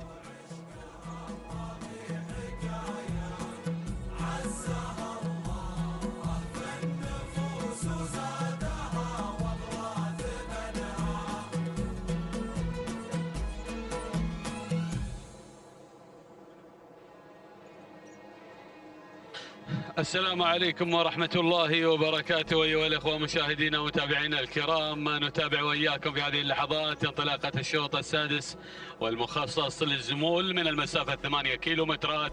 نتابع وإياكم في هذه اللحظات هذا الشوط وما يحمل من إثارة وما يحمل أيضا من أسماء مشاركة في هذا الشوط واندفاعات هذه أيضا الزمول والمسافة 8 كيلومترات مع هذا المحلي الخامس. نتابع في هذه اللحظات الانطلاق والاندفاع في هذه الأسماء المشاركة والمقدمة.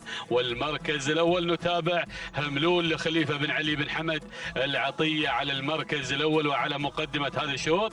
في هذه اللحظات وانطلاقته نشاهد هنا المقدمة والصدارة، بينما النقلة على المركز الثاني. ومن يصلنا على المركز الثاني نتابع في هذه اللحظات اللي هو غيث لمحمد بن جبر بن عبد الله المخضبة اللي على المركز الثاني في هذه اللحظات. نتابع في هذا الانطلاق مع المركز الثاني بانطلاقتها على المركز الثاني. المركز الثالث نتابع في هذه اللحظات الوصول والقدوم مع مطرق لخليفة بن حمد بن خليفة العطية مع مطرق على المركز الثالث. المركز الرابع نتابع في هذه اللحظات من الجانب الأيمن، ومن يصلنا على المركز الرابع هناك من الجانب الأيمن. نتابع في هذه اللحظات وقدومه ووصوله هنا لنتعرف على المراكز الأولى المتقدمة، ولكن أرى هناك بديع لسعد بن عبد الله بن سعد بن مبارك السويدي اللي على المركز الرابع هنا في هذه اللحظات، بينما المركز الخامس اللي يتسلل بدوره في هذه اللحظات إلى ثالث المراكز من الجانب الأيمن بقدومه واندفاعته. هناك ونتابع الانطلاقة مع الوصول. يا سلام يا سلام، هناك أيضا القدوم من أفندم هو من يصلنا، ولكن نرى في هذه اللحظات نتابع هناك اللي قادم اللي هو يا سلام مكفي لراشد بن عبد الله بن راشد بن حمود الشافي، قادم مع المركز ايضا الثالث في هذه اللحظات، يغير على المركز الثالث في هذه الاندفاع والانطلاقه. نتابع وياه.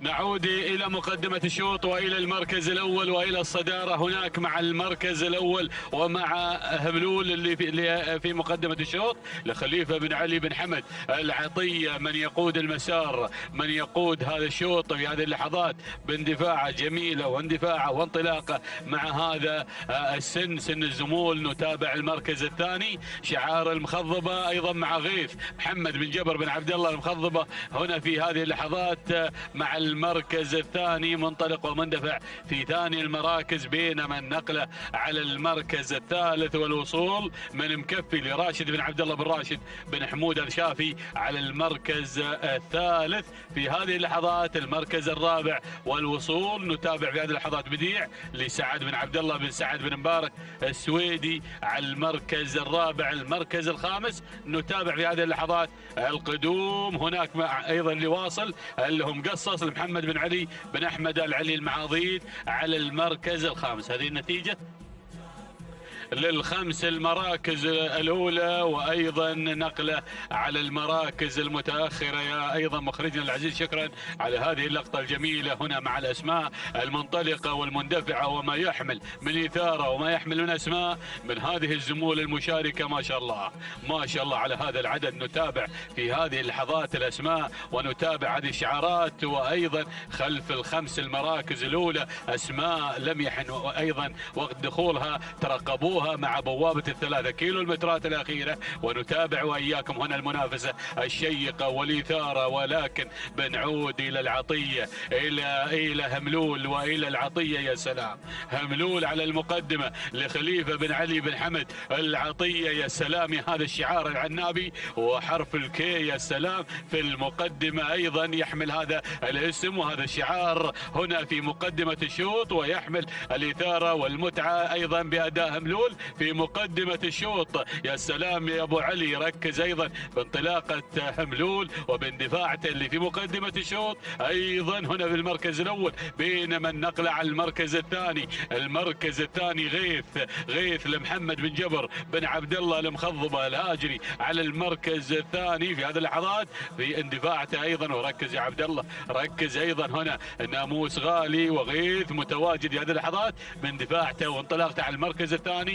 نتابعه بينما المركز الثالث نشاهد في هذه اللحظات وصول مكفي راشد بن عبد الله بن راشد بن حمود آل شافي واصل في هذه اللحظات بانطلاقته مع المركز الثالث. نتابع هنا الانطلاق والاندفاع، بينما المركز الرابع بديع سعد بن عبد الله بن سعد السويدي على المركز الرابع. المركز الخامس وصل مطرق لخليفة بن حمد بن خليفة العطية. هنا نتابع في هذا الانطلاق. يا سلام هنا في المركز الخامس مع خامس المراكز مندفع ومنطلق. هنا نتابع انطلاقته في هذه اللحظات مع الخمس المراكز الأولى، الخمس المراكز الأولى. وبنعود إلى مقدمة الشوط وإلى التحدي مع قبالنا على بوابة العبور. هي بوابة ال3 كيلومترات، هي بوابة العبور إلى الكيلوين، ثم تدريجيا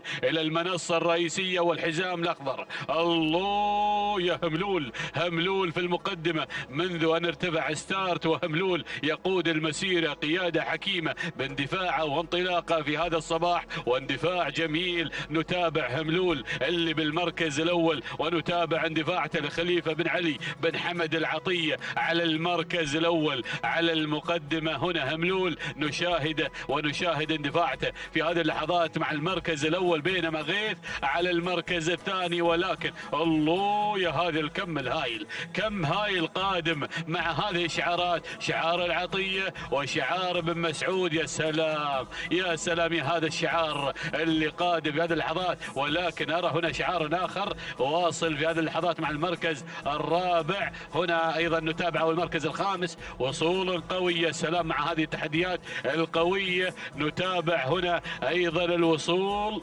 مع اللي وصل هنا. يا سلام بنتابعه هنا اللي وصلنا اللي هو الدولي لسعد بن حمد بن محمد القحطاني، قادم مع المركز الخامس ويغير ايضا الى المركز الرابع. نتابع في هذه اللحظات، ولكن بنعود الى سيد الموقف. يا هملول يا هملول اصمد يا هملول في المقدمه، واندفاعته هنا بالمركز الاول هنا والسلاله الهملوليه وخليفه بن علي بن حمد العطيه، بينما مطرق على المركز الثاني. نتابعه ايضا لخليفه بن حمد بن خليفه العطيه المركز الثالث. نتابع المركز الثالث هنا في هذه اللحظات. نتابع على المركز الثالث شعار بن مسعود والرهاوي، سعيد بن مبخوت بن مسعود المري. يا سلام يا بن مسعود هنا قادم مع المركز الثالث. المركز الرابع هنا نتابع غيث محمد بن جبر بن عبد الله المخضبة الهاجري. ايضا هناك الوصول في هذه اللحظات والقدوم من الدولي سعد بن حمد بن محمد القحطاني قادم مع المركز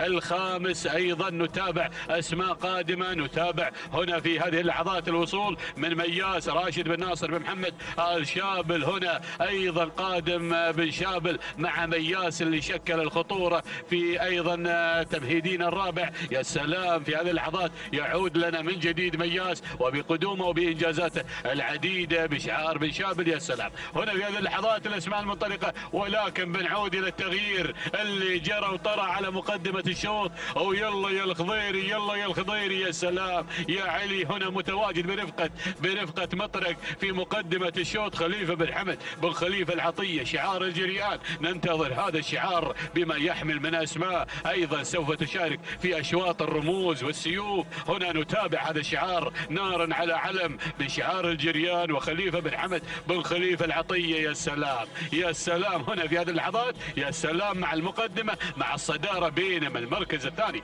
بدأ هملول في هذه اللحظات بأيضا الهجوم ليستعيد حقوقه المنهوبة، ولكن مطرق على المقدمة. هناك أيضا هملول لخليفة بن علي بن حمد العطية. المركز الثالث الدولي وصلكم الدولي سعد بن حمد بن محمد القحطاني. المركز الرابع وصول من الرهاوي سعيد بن مبخوت المسعود. يا سلام مع المركز الرابع. المركز الخامس غيث اللي محمد بن جبر بن عبد الله المخضب الهاجري. يا سلام يا هذا الشوط مع الخمس المراكز الأولى. يا سلام مع هذا الشوط واندفاعة هذا الشوط مع اقبالنا على الحزام الأخضر، ولكن مطرق على المقدمة. يا سلام يا سلام يا سلام الله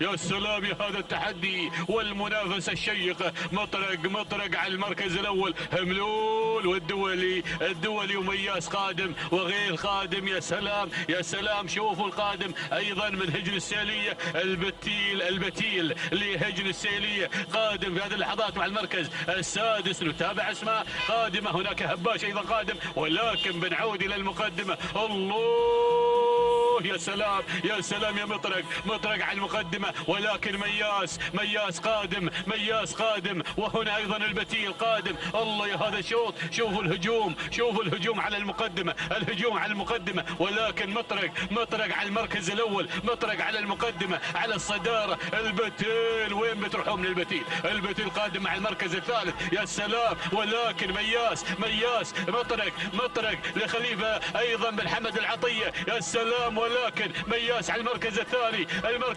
البتيل لهجن السيلية. ولكن الله يا مطرق على المقدمة، يا سلام يا مطرق على المركز الأول، يا سلام يا الجريان. هنا شعار الجريان يعود من جديد وأيضا يبشر بالخير بهذا الأداء والتميز. سلام وتحية واحترام لأيضا هذا الشعار على ظهر مطرق لخليفة بن حمد بن خليفة العطية. ومشكور يا علي الخضيري، مشكور على هذا التضمير الرائع. سلام وتحية واحترام لهذا الشعار، شعار الجريان مع مطرق اللي انتزع هذا الشوط بكل فوز وجدارة. تهانينا والناموس لخليفة بن حمد بن خليفة العطية، والتهنئة موصولة للخضيري. علي أيضا اللي ما قصر أيضا في هذا التضمير. المركز الثاني مياس لمالكة أيضا هنا بن شابل،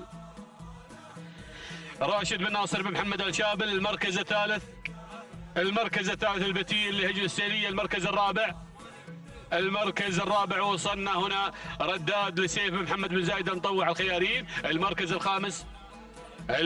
الخامس هباش علي بن حمد بن علي بن راشد بن مقارح. يا سلام يا هذا الشوط والاداء والتميز مع مطرق اللي انتزع الشوط وانتزع الفوز في هذه اللحظات. هنا نتابع توقيت الزمني 13 دقيقة 4 ثواني 31 جزء من الثانية. تهانينا ايضا على فوز مطرق لخليفة بن حمد بن خليفة العطية، وبنهنيك يا علي الخضيري على هذا الفوز المستحق. بينما المركز الثاني مياس توقيته 13 دقيقة 6 ثواني 78 جزء من الثانية. تهانينا لراشد بن ناصر بن محمد الشابل المري. ايضا المركز الثالث من يصلنا على ثالث المراكز اللي هو ايضا البتيل لهجن السيلية، والتوقيت 13 دقيقة 9 ثواني 35 جزء من الثانية. ونهني اللورد عبد الله بن سعيد العيدة.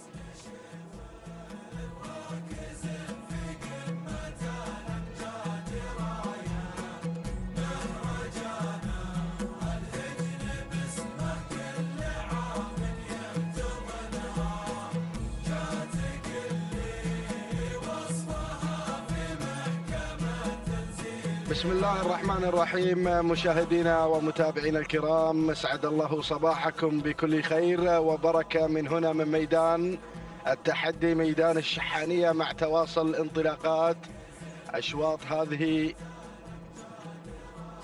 الصباح. في هذا الانطلاق المميز مشاهدي الأعزاء نتابع سابع الأشواط الذي انطلق قبل قليل، وهو شوط خاص للحيل من مسافة 8 كيلومترات. نتابع المقدمة والمركز الأول في هذا الاندفاع هيبة لهجن السيلية على أول المراكز، بينما شعار المسند في المركز الثاني في هذه الانطلاقة. ناصر بن عبد الله بن أحمد المسند يحتل المركز الثاني والمركز الثالث. نتابع مشاهدينا الأعزاء في هذه الانطلاق، نتابع التواجد في هذا الشوط. الظبي لخليفة بن حمد بن خليفة العطية، تواجد شعار الجريان على المركز الثالث والمركز الرابع. ناخذ المركز الرابع ونتابع القدوم من قبل نوبة لعلي بن عبد الله بن راشد الزعبي على مستوى المركز الرابع، بينما المركز الخامس السعدية على مستوى المركز الخامس لعلي بن حمد بن خليفة العطية يحتل المركز الخامس، ولكن حصل دخول في هذه اللحظات من قبل الجازي لجابر بن مسعود بن علي المري. هذه النتيجة مشاهدينا الكرام للمراكز الخمسة الأولى في أشواط الكبار ضمن مسافة 8 كيلومترات. ونعود مباشرة لنتابع الصدارة والمقدمة. نتابع شعار الجريان على أول المراكز من خلال تواجد الظبي. هذه الظبي مشاهدينا الأعزاء تحلق في المركز الأول لخليفة بن حمد بن خليفة العطية على أول المراكز، بينما المركز الثاني نتابع الوصول والانطلاق من قبل جمرة لناصر بن عبد الله بن أحمد المسند على مستوى المركز الثاني، والمركز الثالث هيبة لهجن السيلية القادمة بتحدياتها في ثلاث المراكز، بينما المركز الرابع نوبة لعلي بن عبد الله بن راشد بن عبد الله بن قرح المري يحتل المركز الرابع، بينما المركز الخامس الجازي لجابر بن مسعود بن علي المري على مستوى المركز الخامس. هذه النتيجة مشاهدينا الكرام للمراكز الخمسة الأولى، ونداءنا الثاني عبر قناة الريان الفضائية وعبر الأثير الFM. نتابع تحديات الكبار وحضور هذه الأسماء المميزة، أسماء مميزة في هذا العالم الساحر، عالم رياضة سباقات الهجن العربية الأصيلة. نتابع من خلالها معركة كبيرة في هذا الشوط من خلال هذه الأسماء العملاقة. نتابع الصدارة والمقدمة الظبي، ظبي الفلا رمز العطاء، يأتي شعار العطية خليفة بن حمد بن خليفة العطية على أول المراكز، ولكن القادمة هيبة بشعار هجن السيلية في المركز الثاني والمركز الثالث. جمرة لناصر بن عبد الله بن أحمد المسند يحتل المركز الثالث والمركز الرابع. المركز الرابع القادمة هملولة بشعار بن عنزان. من يتقدم في هذه اللحظات حمد بن عنزان بن محمد بن عنزان النعيمي يحتل المركز الرابع ويتسلم مباشرة إلى المركز الثالث، بينما المركز الخامس نوبة لعلي بن عبد الله بن راشد الزعبي يتواجد شعار الزعبي في المركز الخامس. هذه النتيجة مشاهدينا الأعزاء للمراكز الخمسة الأولى، والأمور لا زالت حتى هذه اللحظات مع شعار الجريان. يقدم الظبي على المركز الأول خليفة بن حمد بن خليفة العطية على أول المراكز، ولكن القادمة في هذه اللحظة هملولة لحمد بن عنزاب محمد النعيم يحتل المركز الثاني والمركز الثالث. المركز الثالث هيبة لهجن السيلية على مستوى المركز الثالث، بينما المركز الرابع نتابع مشاهدينا الكرام الوصول في هذه اللحظات التقدم من قبل جمرة لناصر بن عبد الله بن أحمد المسند يحتل المركز الرابع وخامس المراكز. هذه نوبة لعلي بن عبد الله بن راشد الزعبي. هذه النتيجة مشاهدينا الكرام للمراكز الخمسة الأولى، وأتابع أسماء خلف المراكز الخمسة الأولى، أسماء قوية لها ثقلها في هذا المسار وفي هذا الانطلاق. ولكن نعود مباشرة مشاهدينا الأعزاء لنتابع التغيير اللي طرى وجرى على مقدمة هذا الشوط. هذه هملولة للسيد حمد بن عنزان بن محمد بن عنزان النعيمي يتواجد على أول المراكز، بينما المركز الثاني الظبي خليفة بن حمد بن خليفة العطية يتواجد في المركز الثاني. وثالث التحديات القادمة مشاهدينا الأعزاء جمرة تحمل شعار المسند ناصر بن عبد الله بن أحمد المسند، بينما المركز الرابع القادمة لأول نداء عجة للسيد ناصر بن عبد الله بن أحمد المسند القادم مع عجة على مستوى المركز الرابع، بينما المركز الخامس هيبة لهجن السيلية على خامس المراكز. هذه النتيجة مشاهدي الأعزاء في طيلة مسافة 8 كيلومترات. ونعود مباشرة لنتابع الأمور والسيطرة على مقدمة هذا الشوط. والمركز الأول هملولة لحمد بن عنزان محمد بن عنزان النعيمي على أول المراكز، بينما المركز الثاني من الجانب الآخر نتابع القادمة في هذه اللحظة الظبي خليفة بن حمد بن خليفة العطية على مستوى المركز الثاني والمركز الثالث. نتابع القادمة عجل السيد ناصر بن عبد الله بن أحمد المسند والزعبي في المتابعة والتضمير على ثلاث المراكز، بينما المركز الرابع القادمة مشاهدينا الأعزاء جمرة تحمل شعار ناصر بن عبد الله بن أحمد المسند ومحمود بن محمد بن سالم الوهيبي في المتابعة والتضمير على مستوى المركز الرابع، بينما المركز الخامس نتابع نوبة لعلي بن عبد الله بن راشد بن عبد الله بن قرح المري على مستوى المركز الخامس. هذه المراكز الخمس الأولى المندفعة والباحثة بناموس هذا الشوط.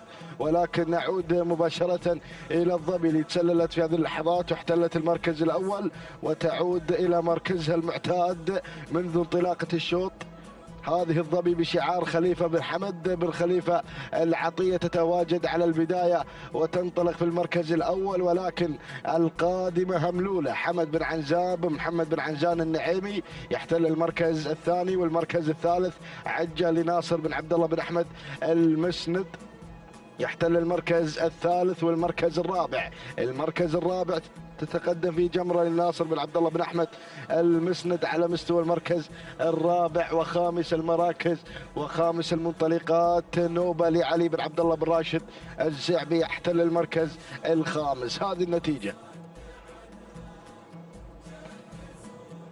النتيجة مشاهدي الأعزاء للمراكز الخمسة الأولى، ونعود مجددا إلى البداية لنتابع الأمور. في هذه اللحظات لا زالت مع الظبي المسيطرة في مقدمة هذا الشوط لخليفة بن حمد بن خليفة العطية، ولكن شعار المسند يأتي من خلال تواجد عجة لناصر بن عبد الله بن أحمد المسند. هنا مشاهدي الأعزاء شعار الأنيق يتواجد في المركز الثاني ويغير مباشرة إلى المركز الأول، بينما المركز الثالث هملولة حمد بن عنزاب محمد بن عنزان النعيمي. والمركز الرابع مشاهدي الاعزاء جمرة لناصر بن عبد الله بن احمد المسند على مستوى المركز الرابع، بينما المركز الخامس نتابع يا سعيد في هذه اللحظات وفي هذا الانطلاق مشاهدي الاعزاء الوصول من قبل الجزيرة لهجن السلية. مرحبا بالجزيرة، احد الشعارات والاسماء المميزة هذه الجزيرة مشاهدي الاعزاء صاحبة الصولات والجولات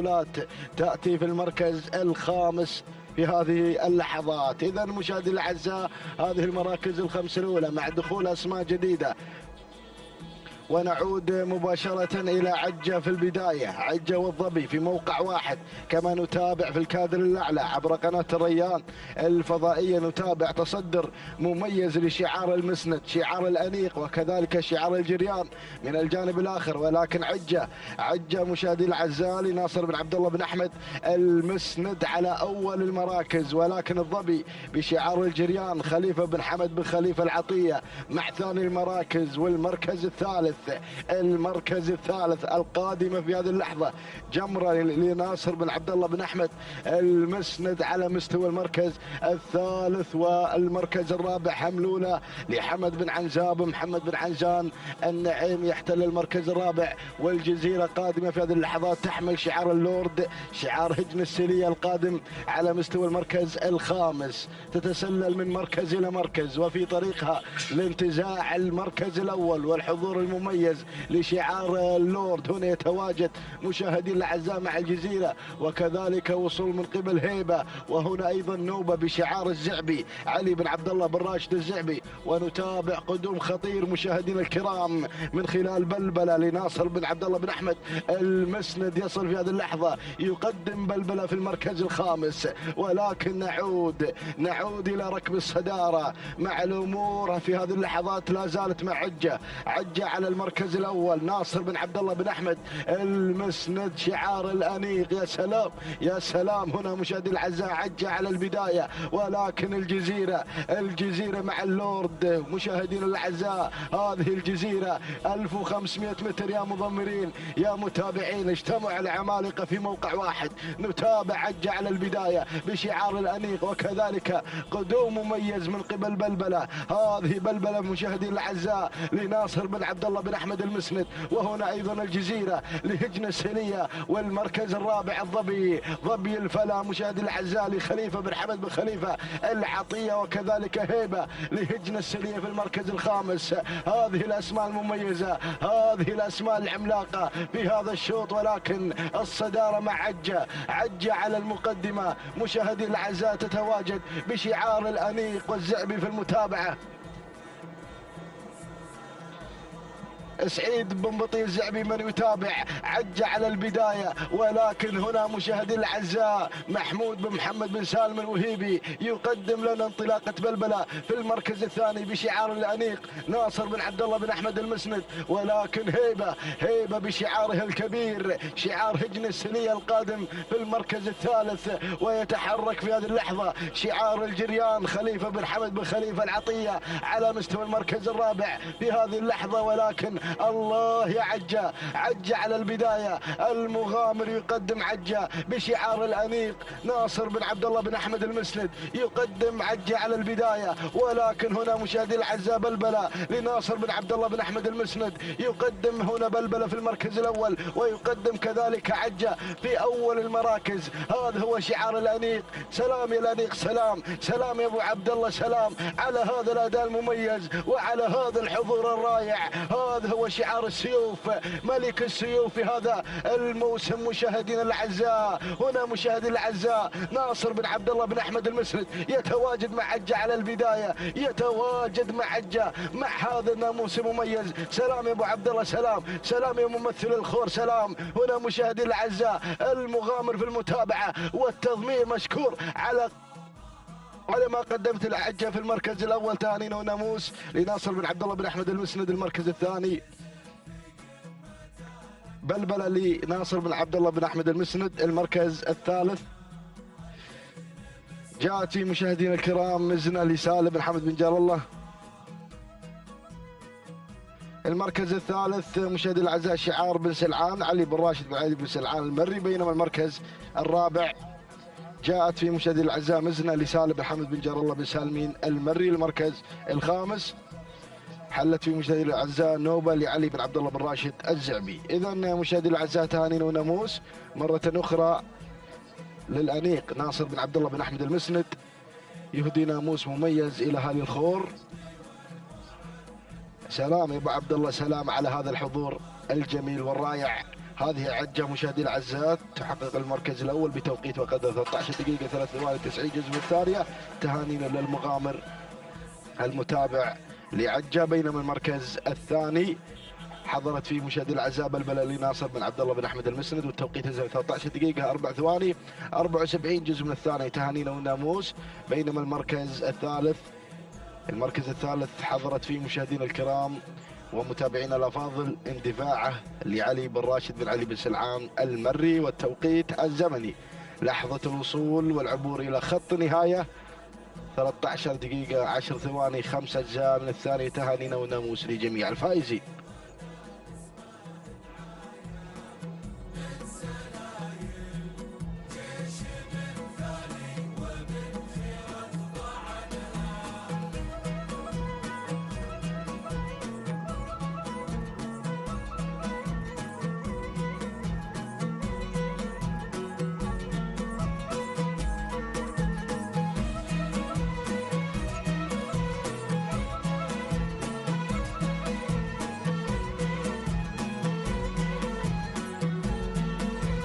بسم الله الرحمن الرحيم، بسم الله وعلى بركة الله. مشاهدينا الكرام متابعينا في كل مكان، أهلا بكم من جديد في انطلاقة أخرى من انطلاقاتنا في صباح هذا اليوم، في تحديات ومنافسات كبيرة مع انطلاقات سن الكبار، سن الحيل والزمول، لنتابع منافسات سباقنا المحلي الخامس في آخر أيام في هذا اليوم، ونتابع معكم تحديات شعارات أبناء القبائل. ينطلق ثامن أشواطنا الصباحية يحمل لنا تحديات الزمول، انطلاقة من 8 كيلومترات مع هذه النجومية الحاضرة، مع هذه الأسماء المنطلقة في هذا الشوط. نتابع مع حضراتكم هذه الانطلاقة بما تحمل من جديد المنافسة والتحدي هنا مشاهدينا الأعزاء على أرضية ميدان التحدي، ميدان الشحانية لسباقات الهجن العربية الأصيلة.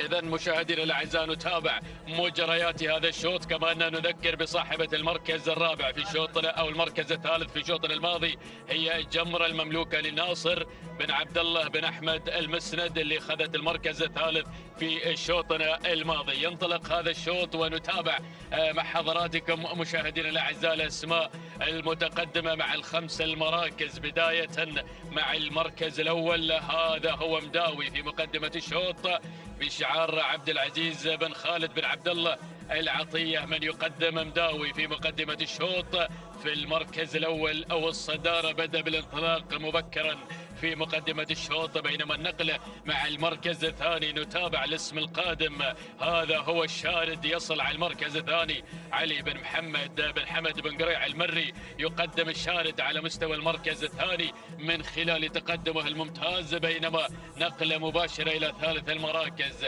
الاسم الواصل في هذه اللحظات، نتابع المركز الثالث، هذا هو مشاغب لطلال بن سعيد بن مبارك بن نوره المري، يتقدم في مستوى المركز الثالث من خلال مشاركة مشاغب. المركز الرابع، رابع المراكز، نتابع صوغان في هذه اللحظات بشعار عبد الله بن راشد بن عبيده المريزيق المري، يقدم لنا صوغان في المركز الرابع. وخامس المراكز نتابع شعار بن بجاد، يصل في هذه اللحظات من خلال تواجد لهب بجاد بن عبد الله بن خليفه الهاجري مع لهب على المركز الخامس.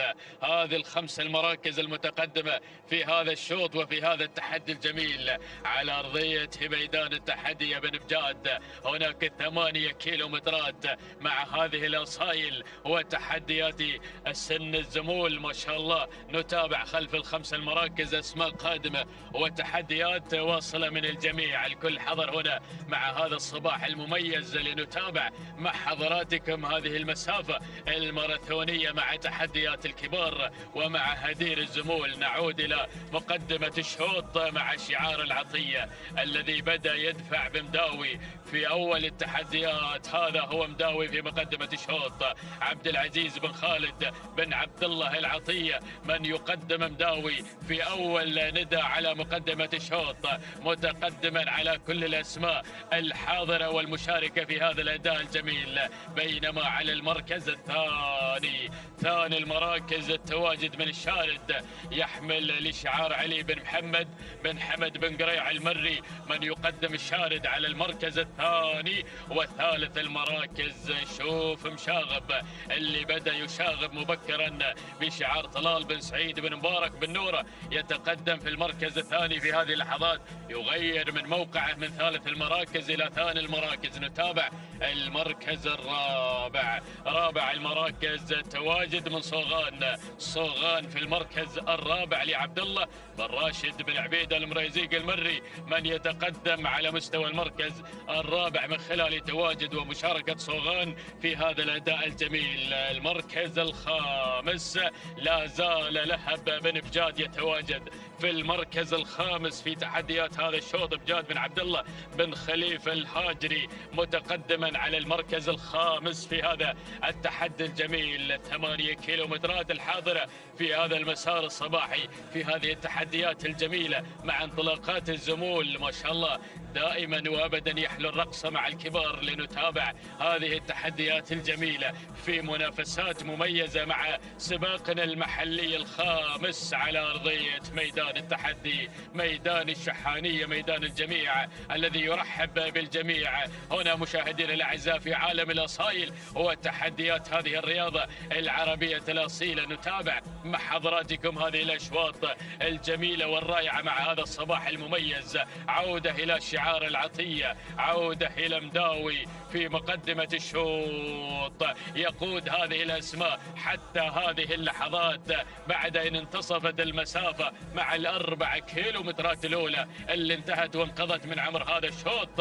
4 كيلومترات يا العطية ما تبقى من عمر هذا الشوط. نتابع فيها التحدي الكبير والمنافسات الرائعة هنا مشاهدينا الأعزاء. عبد الله بن عبد العزيز بن خالد بن عبد الله العطية ومداوي في مقدمة الشوط، لا زال مع التحدي الجميل حتى هذه اللحظات. ولكن نتابع الاقتراب في هذه اللحظات من قبل شعار بن نوره اللي يسير مع مشاغب في المركز الثاني. طلال بن سعيد بن مبارك بن نوره يتقدم في هذه اللحظات، بدأ يقترب من مداوي على مستوى المركز الثاني. هذا هو مشاغب، نتابع مع شعاره الجميل ومع أدائه المتميز على المركز الثاني. أما في ثالث المراكز تواجد مشاهدينا الأعزاء من الشارد في المركز الثالث لعلي بن محمد بن حمد بن قريع المري، يقدم الشارد في المركز الثالث. أما رابع المراكز بدأ يقترب في هذه هذه اللحظات صوغان مع رابع المراكز عبد الله بن راشد بن عبيده المريزيق المري يتقدم على المركز الرابع من خلال تواجد صوغان في هذا التحدي الجميل، في هذا الاداء الاجمل في المركز الخامس. وتابع اسم بدا يتدخل في هذه اللحظات، تابع الوصول من مرعوب يتقدم في اول نداء وفي اول اذاعه. حمد بن هزاع بن محمد المري يتقدم مع مرعوب على المركز الخامس في هذه اللحظات. ولكن شوف الاسماء، شوف الاسماء والشعارات القادمه. الله الله الله الله، بدأ الجميع هنا مشاهدينا الاعزاء بالتدافع نحو الخماسيه، نحو الخماسيه الذهبيه في هذا التحدي الجميل. شوف الشعارات القادمه، الجميع هنا يطمع بناموس صباحي مميز على ارضيه ميدان التحدي، ميدان الشحانيه. نعود مشاهدينا الاعزاء لنتابع امور الصداره والمقدمه. في مقدمة الشوط لا زال الشعار العطية يقود هذه الأسماء حتى هذه اللحظات. أمداوي في مقدمة الشوط بشعاره الجميل، عبد العزيز بن خالد بن عبد الله العطية لا زال محافظا على مركز الصدارة مع هذا التحدي الجميل. لكن الخطر قادم من مشاغب اللي بدأ يقلص الأمتار نحو الوصول إلى مركز التحدي الأول. هذا هو مشاغب مشاهدينا الأعزاء. العايدة ملكيته لطلال بن سعيد بن مبارك بن نوره المري يتقدم مشاهدينا الكرام في هذه اللحظات على مستوى المركز الثاني. وبدأ مشاهدينا الأعزاء هناك بالمضايقات الكبيرة على مقدمة الشوط.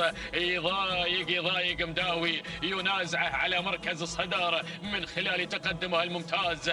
المركز الثالث تابع التحدي من جميل، يصل في أول إذاعة لراشد بن طالب بن علي الجربوع المري. وصل جميل في هذا الشوط الجميل، يتقدم في أدائه الممتاز مع شكله المميز. المركز الرابع، رابع المراكز وصل هملول في هذا التحدي أيضا لعبد الله بن راشد بن فهيدان آل فهيدان المري، يسير مع رابع المراكز في تحدياته الجميلة. وبدأ يقترب في هذه اللحظات مرعوب يصل في هذا التحدي. حمد بن هزاع بن محمد بن حمد المري يتقدم في المركز الخامس.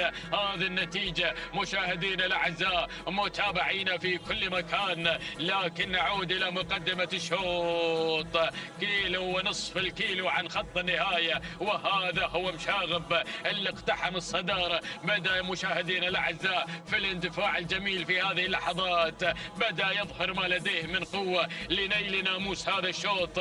طلال بن سعيد بن مبارك بن نوره، يلا يا بن نوره. جماهير مشاغب ومحبينه يتابعون هذا الأداء الجميل مع هذا الشعار المميز. لكن جميل مشاهدينا الأعزاء بدأ يتحرك في هذه اللحظات، يزيد من سرعته، يتجه مباشرة إلى مقدمة الشوط لراشد بن طالب بن علي الجربوع المري. يتقدم في المركز الثاني في هذا التحدي، في هذا المسار، في هذا الانطلاق الجميل على ثاني المراكز. بوابة الكيلومتر الأخير، جسر العبور إلى خط النهاية. الله، الاسمين في مقدمة الشوط مشاغب وجميل، منافسة جميلة. المركز الثالث هملول لعبد الله بن راشد بن فهيدان آل فهيدان المري، يتقدم في المركز الثالث. لكن شعار السيلية العديد وصلكم في هذه اللحظات، وصل العديد بشعاره الدرسيلية، بدأ يسير في تحدياته الكبيرة، بدأ ينطلق على المركز الرابع في هذا المسار الجميل. في المركز الخامس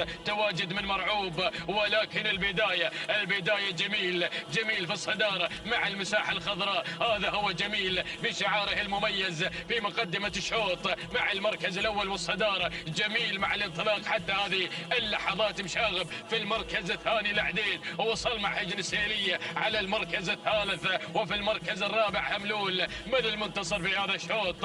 من الرابح مع الامتار الأخيرة والحساسة؟ الله الله الله، 400 متر أخيرة تفصلنا عن خط النهاية، ولا زال جميل في المركز الأول والصدارة. في المركز الثاني مشاغب، في المركز الثالث العديد، والمركز الرابع الله يا لهب وصلكم لهب، وصل لهب، بدأ يسير بالتحدي الكبير على المركز الثالث، ولكن جميل صامد حتى هذه اللحظات لا زال في مقدمة الشوط. أبان يستسلم حتى اللحظة. لهب قادم، الله اللحظات الأخيرة. وصل الهاجري مع لهب وصلكم مع اللحظات الأخيرة. الله أبجاد بن عبد الله بن خليفة الهاجري، ولكن جميل مشاهدينا الأعزاء يحقق ناموس هذا الشوط. تهانينا لراشد بن طالب بن علي الجربوع المري على فوز جميل بالمركز الأول، تهانينا وأسعد الله صباحك. المركز الثاني لهب أبجاد بن عبد الله بن خليفة الهاجري. المركز الثالث مشاغب لطلال بن سعيد بن مبارك بن نوره المري. المركز الرابع حملول لعبد الله بن راشد بن الفحيدان المري.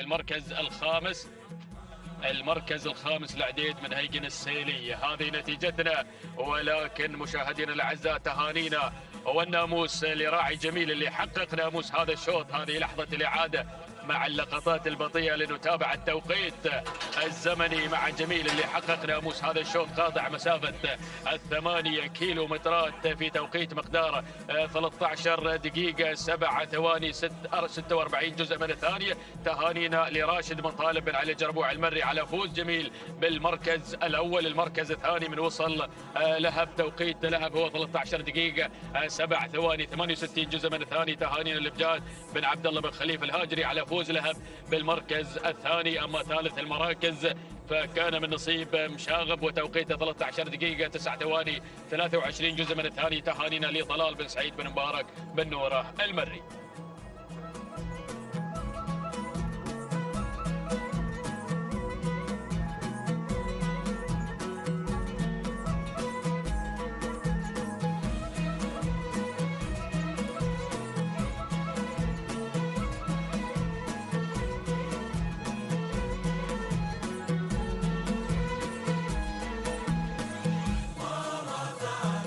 بسم الله الرحمن الرحيم. أيها الحفل الكريم، مشاهدينا متابعينا الكرام، أسعد الله صباحكم وجميع أوقاتكم بكل خير ومحبة وسلام. نحييكم من أرضية ميدان التحدي، ميدان الشحانية لسباقات اللجن العربية الأصيلة. ينطلق شوطنا التاسع الخاص بأيضا الحيل. ينطلق هذا الشوط مشاهدينا متابعينا الكرام، يحمل هذه الأسماء والشعارات المميزة الحاضرة والمنطلقة في مسار وتحديات هذا الشوط. مباشرة نسير مع المركز الأول وبداية هذا الشوط. أول الأسماء الحاضرة والمنطلقة مع البداية مع المركز الأول وصدارة هذا الشوط.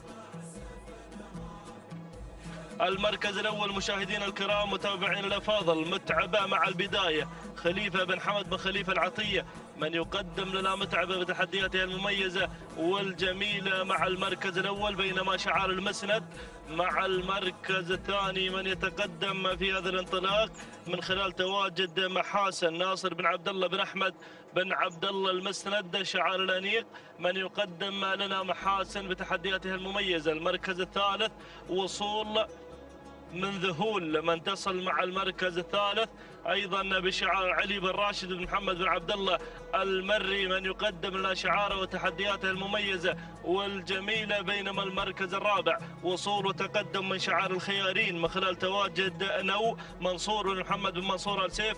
الخيارين من يتقدم مع نو مع المركز الرابع في هذا المسار. والمركز الخامس وصول وتقدم من فترة فهد بن راشد بن علي السلعان المري. هكذا هي الأسماء الخمسة الأولى المتقدمة في مسار وتحديات هذا الشوط. ولكن نعود مع البداية، نعود مع المركز الأول مشاهدينا متابعين الكرام، نعود مع صدارة هذا الشوط.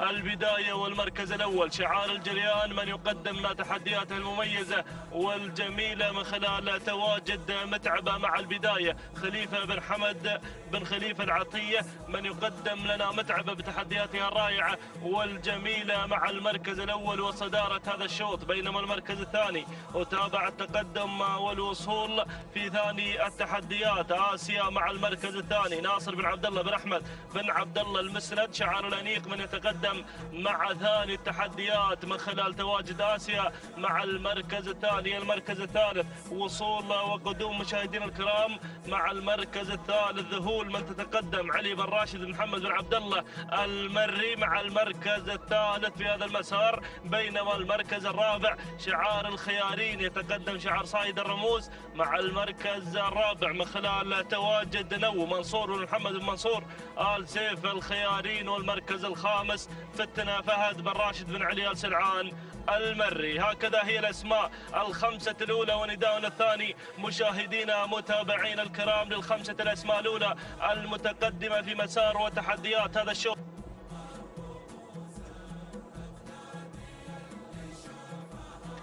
نعود مع البداية مشاهدينا الكرام، نعود مع صدارة هذا الشوط مع البداية، واللي غيرت وانتقلت نحو صدارة هذا الشوط آسيا وشعار المسند.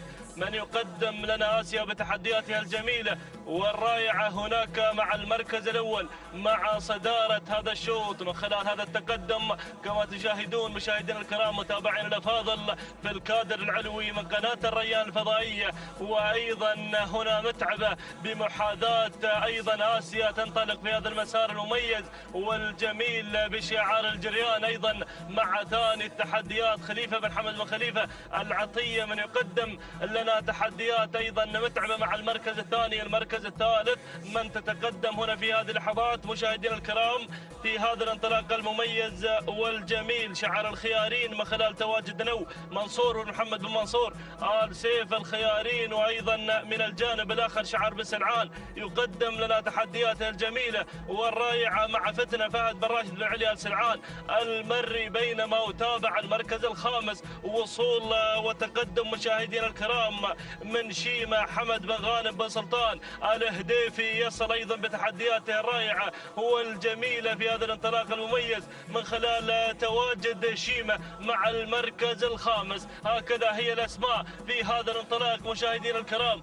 متابعين الأفاضل. ولكن عودة مع البداية مع المركز الأول متعبة وأيضا آسيا في موقع واحد هنا مع البداية مع المركز الأول. بينما متعبة لخليفة بن حمد بن خليفة العطية من يقدم لنا متعبة وأيضا يتابعها المغامر سعيد بن بطل الزعبي من يتابع لنا متعبة بتحدياتها الجميلة والرائعة. بينما آسيا من تتقدم مع المركز الثاني بشعار الأنيق ناصر بن عبد الله بن أحمد بن عبد الله المسند من يتقدم مع المركز الثاني بتحدياتها. أيضا آسيا مع ثاني التحديات المركز الثالث وتابع الوصول والقدوم مع المركز الثالث فتنة فهد بن راشد بن علي آل سلعان المري من يقدم لنا فتنة مع المركز الثالث. والمركز الرابع شعار الخيارين يقدم لنا نو منصور بن محمد بن منصور آل سيف الخيارين مع المركز الرابع في هذا المسار المميز والجميل. والمركز الخامس تتقدم مع المركز الخامس وصول من شعار الهديفي ممثل معيذر الدايم يتقدم بتحدياته الجميلة والرائعة من خلال تواجد شيمة حمد بن غانم بن سلطان الهديفي مع المركز الخامس. ها هي الأسماء الخمسة الأولى المتقدمة مشاهدينا متابعينا الكرام عشاق الأصالة والتراث محبين رياضة سباقات الهجن العربية الأصيلة. عودة مع البداية مع المركز الأول متعبة التي لا تزال هي سيدة الموقف في هذا الانطلاق الجميل والرائع بشعار الجريان خليفة بن حمد بن خليفة العطية من يقدم لنا متعبة مع صدارة هذا الشوط مع المركز الأول. بينما آسيا بشعار الأنيق ناصر بن عبد الله بن أحمد بن عبد الله المسند مع المركز الثاني من تتقدم في هذا الانطلاق المميز والجميل. والمركز الثالث وصول وتقدم مشاهدينا متابعين الأفاضل من شعار صايد الرموز يقدم لنا نو منصور بن محمد بن منصور آل سيف الخيارين وأيضا غانم بن منصور آل سيف من يتابع لنا نو بتحدياتها الجميلة والرائعة في هذا الانطلاق المميز والجميل. المركز الرابع فتنة فهد بن راشد بن علي آل سلعان المري من يتابع لنا فتنة مع المركز الرابع. والمركز الخامس التي تتقدم في هذا المسار مشاهدينا الكرام أيضا ذهول علي بن راشد بن محمد بن عبد الله المري من يقدم لنا ذهول مع المركز الخامس في هذا المسار المميز والجميل. نعود مع صدارة هذا الشوط، نعود مع المركز الأول مشاهدينا متابعينا الكرام، متعبة مع البداية مع المركز الأول بشعار العطية هي القائدة لهذا الشوط مع صدارة هذا الشوط مع المركز الأول، تقدم لنا هذا الأداء المميز والجميل وهذا التواجد الرائع هناك مع البداية مع المركز الأول، بينما المركز الثاني شعار الأنيق من يتقدم مع ثاني التحديات ناصر بن عبد الله بن أحمد بن عبد الله المسند. في هذا الانطلاق المميز والجميل يطبح هذا الشعار بانتزاع أيضا النقطة الثانية في هذا الصباح المميز من خلال تواجد هذه الأسماء الحاضرة في هذا الشوط. إذا آسيا مع المركز الثاني تتقدم بتحدياتها الجميلة والمميزة، بينما المركز الثالث تتقدم هنا نوة بشعار منصور بن محمد بن منصور آل سيف الخيارين. والمركز الرابع وصول وتقدم في هذه اللحظات مشاهدينا متابعينا الكرام شعار بن سلعان يقدم لنا فتنة فهد بن راشد بن علي آل سلعان المري. والمركز الرابع أو الخامس في هذه اللحظات مشاهدينا الكرام من تتقدم في هذا الانطلاق أيضا الواصل ذهول بشعارك المري الذي يقدم لنا ذهول علي بن راشد محمد بن عبد الله المري تتقدم مع المركز الخامس. ها هي الأسماء مشاهدينا الكرام مشاهدينا الأفاضل مقبلين على لائحة الكيلومتر وال500 متر أيضا الأخيرة في هذا الانطلاق المميز والرائع والجميل. ولا تزال متعبة هي سيدة الموقف في هذا الانطلاق المميز، حاضرة مع آمال وطموحات شعار الجريان لانتزاع نقطة هذا الشوط. متعبة مع البداية مع المركز الأول خليفة بن حمد بن خليفة العطية من يقدم لنا متعبة بتحدياتها الجميلة والرائعة، بينما شعار الأنيق من يتقدم مع ثاني التحديات ناصر بن عبد الله بن أحمد بن عبد الله المسند الذي يقدم لنا آسيا أيضا مع ثاني التحديات. والمركز الثالث يتقدم شعار الخيارين مع نو منصور بن محمد بن منصور آل سيف الخيارين. والمركز الرابع شعار بن سلعان يقدم لنا فتنة مع المركز الرابع. والمركز الخامس هناك لا تزال ايضا ذهول بتحدياتها الجميله والرائعه مع المركز الخامس في هذا المسار علي بن راشد محمد بن عبد الله المري من يقدم لنا ذهول، ولكن اسماء خلف الخمسه المراكز الاولى مشاهدينا متابعينا الكرام بدات بالاقتراب والتقدم في هذا المسار المميز والجميل، ولكن البدايه لا تزال مع متعبه بتحدياتها الجميله والرائعه. يا سلام بوابه الكيلومتر الاخير، الله يا متعبة من تدشن أجواء الكيلومتر الأخير، الكيلو الخطير يا مضمرين ويا متابعين. متعبة مع البداية، متعبة مع المركز الأول خليفة بن حمد بن خليفة العطية حاضر بتحدياته الجميلة والرائعة، بينما شعار الخيارين يقدم لنا نو بتحدياتها الجميلة والمميزة منصور بن محمد بن منصور آل سيف الخيارين. والمركز الثالث شعار الأنيق حاضر مع ثالث التحديات ناصر بن عبد الله بن أحمد بن عبد الله المسند. والمركز الرابع بن سلعان يقدم لنا تحدياته. والمركز الخامس تحديات أيضا وقدوم في هذه اللحظات من شعار العيدة وشعار الهديفي مع المركز الرابع والمركز الخامس، ولكن متعبة مع البداية، متعبة مع المركز الأول والعصا في الإبطان، دفع ذاتي وتلقائي في هذا المسار المميز والجميل. يا سلام يا سلام، تابع متعبة التي تقدم لنا هذا العرض المميز والجميل بدون أوامر ولا شبه أوامر. أشكرك المغامر سعيد بن بطي الزعبي من يتابع لنا متعبة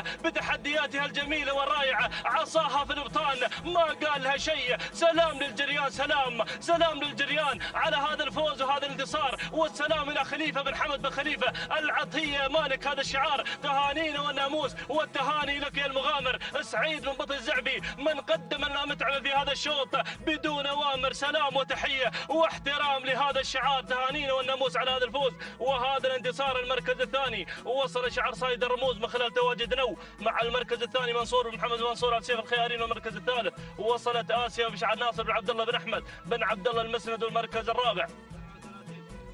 المركز الرابع وصول من شعار الجريان من خلال تواجد دمعة جابر بن هضبان بن حمد بن سعيد الفسل. والمركز الخامس وصلت الظبي مبارك بن سعيد بن عبد الله العسكري. هكذا مشاهدينا الكرام متابعين الافاضل تابعنا هذا الشوط، ولكن متعبه كانت حاضره منذ انطلاقه هذا الشوط، قائده ان لهذا الانطلاق المميز حتى خط النهايه بدون اوامر ولا شبه اوامر. سلام الجريان على هذا الفوز وهذا الانتصار. توقيتها الزمني 12 دقيقه 52 ثانيه 31 جزء من الثانيه. تهاني والناموس الخليفه بن حمد بن خليفه العطيه، والتهاني للمغامر سعيد بن بطي الزعبي من قاد ايضا متعبه في هذا الشوط. تهاني والناموس. بينما المركز الثاني مشاهدينا الكرام من وصلت مع ثاني المراكز نو، وتوقيتها الزمني 12 دقيقة 59 ثانية 64 جزء من الثانية. تهانينا والناموس المنصور بن محمد بن منصور آل سيف الخيارين. المركز الثالث وصلت آسيا وتوقيتها الزمني 13 دقيقة بدون ثواني 20 جزء من الثانية. تهانينا والناموس للأنيق ناصر بن عبد الله بن أحمد المسند.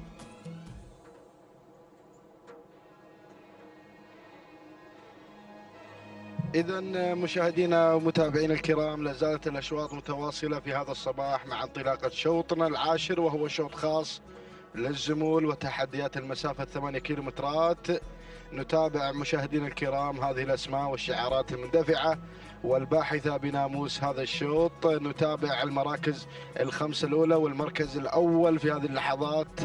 نتابع في هذه اللحظات راهيل محمد بن دلهب بن ناصر بن علي الهاجري على أول المراكز، بينما المركز الثاني فخر لراشد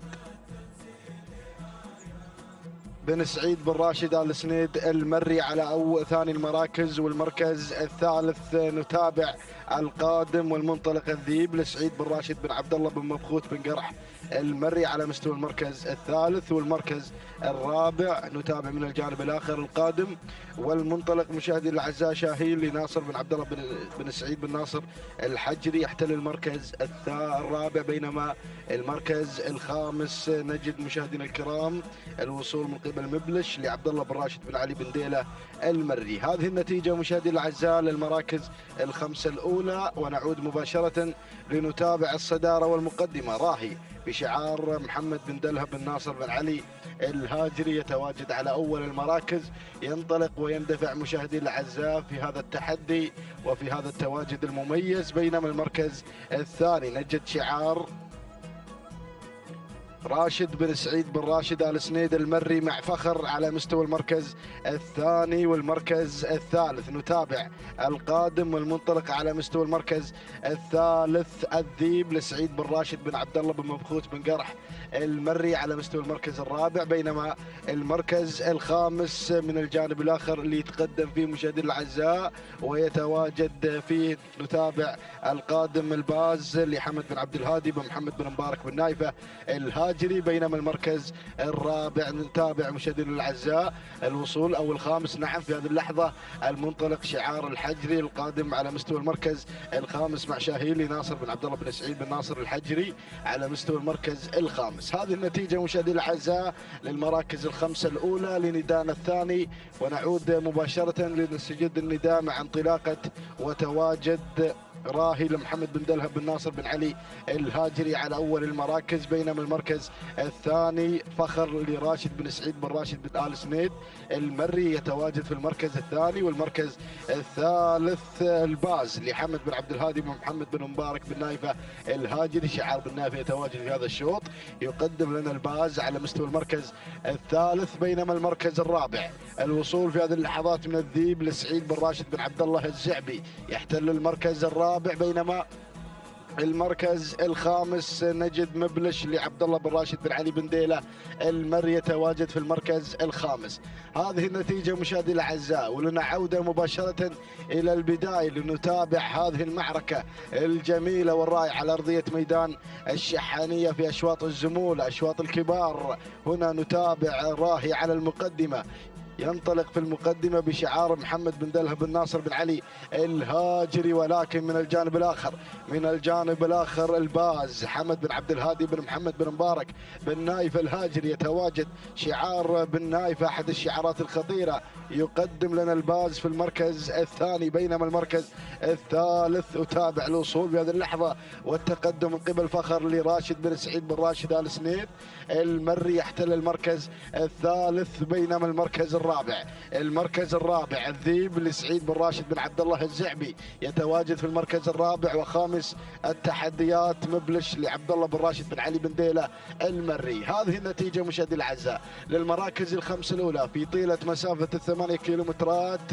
نتابع التحديات المميزة. قطعنا 3 كيلومترات من عمر هذا الشوط، ويتبقى 5 كيلومترات أخرى عن تحدي جديد، عن ظهور أسماء جديدة في المراكز الأولى. ولكن نذهب مباشرة لنتابع راهي محمد بن دلهم بن ناصر بن علي الهاجري على أول المراكز. المركز الثاني الباز حمد بن عبد الهادي بن محمد بن مبارك بن نايفة الهاجري. ولكن شعار الزعبي يتدخل من عمق الميدان ليقدم الذيب سعيد بن راشد بن عبد الله بن مبخوت بن قرح المري. يتقدم في هذه اللحظات في المركز الثاني ويغير مباشرة مشاهدينا الأعزاء. بينما المركز الرابع اللي خطف المركز الثالث، المركز الرابع مبلش لعبد الله بن راشد بن علي بن ديلة المري. والمركز الخامس نتابع شعار بن سنيد القادم مع فخر لراشد بن سعيد بن راشد آل سنيد المري يحتل المركز الخامس. هذه النتيجة مشاهدي الأعزاء للمراكز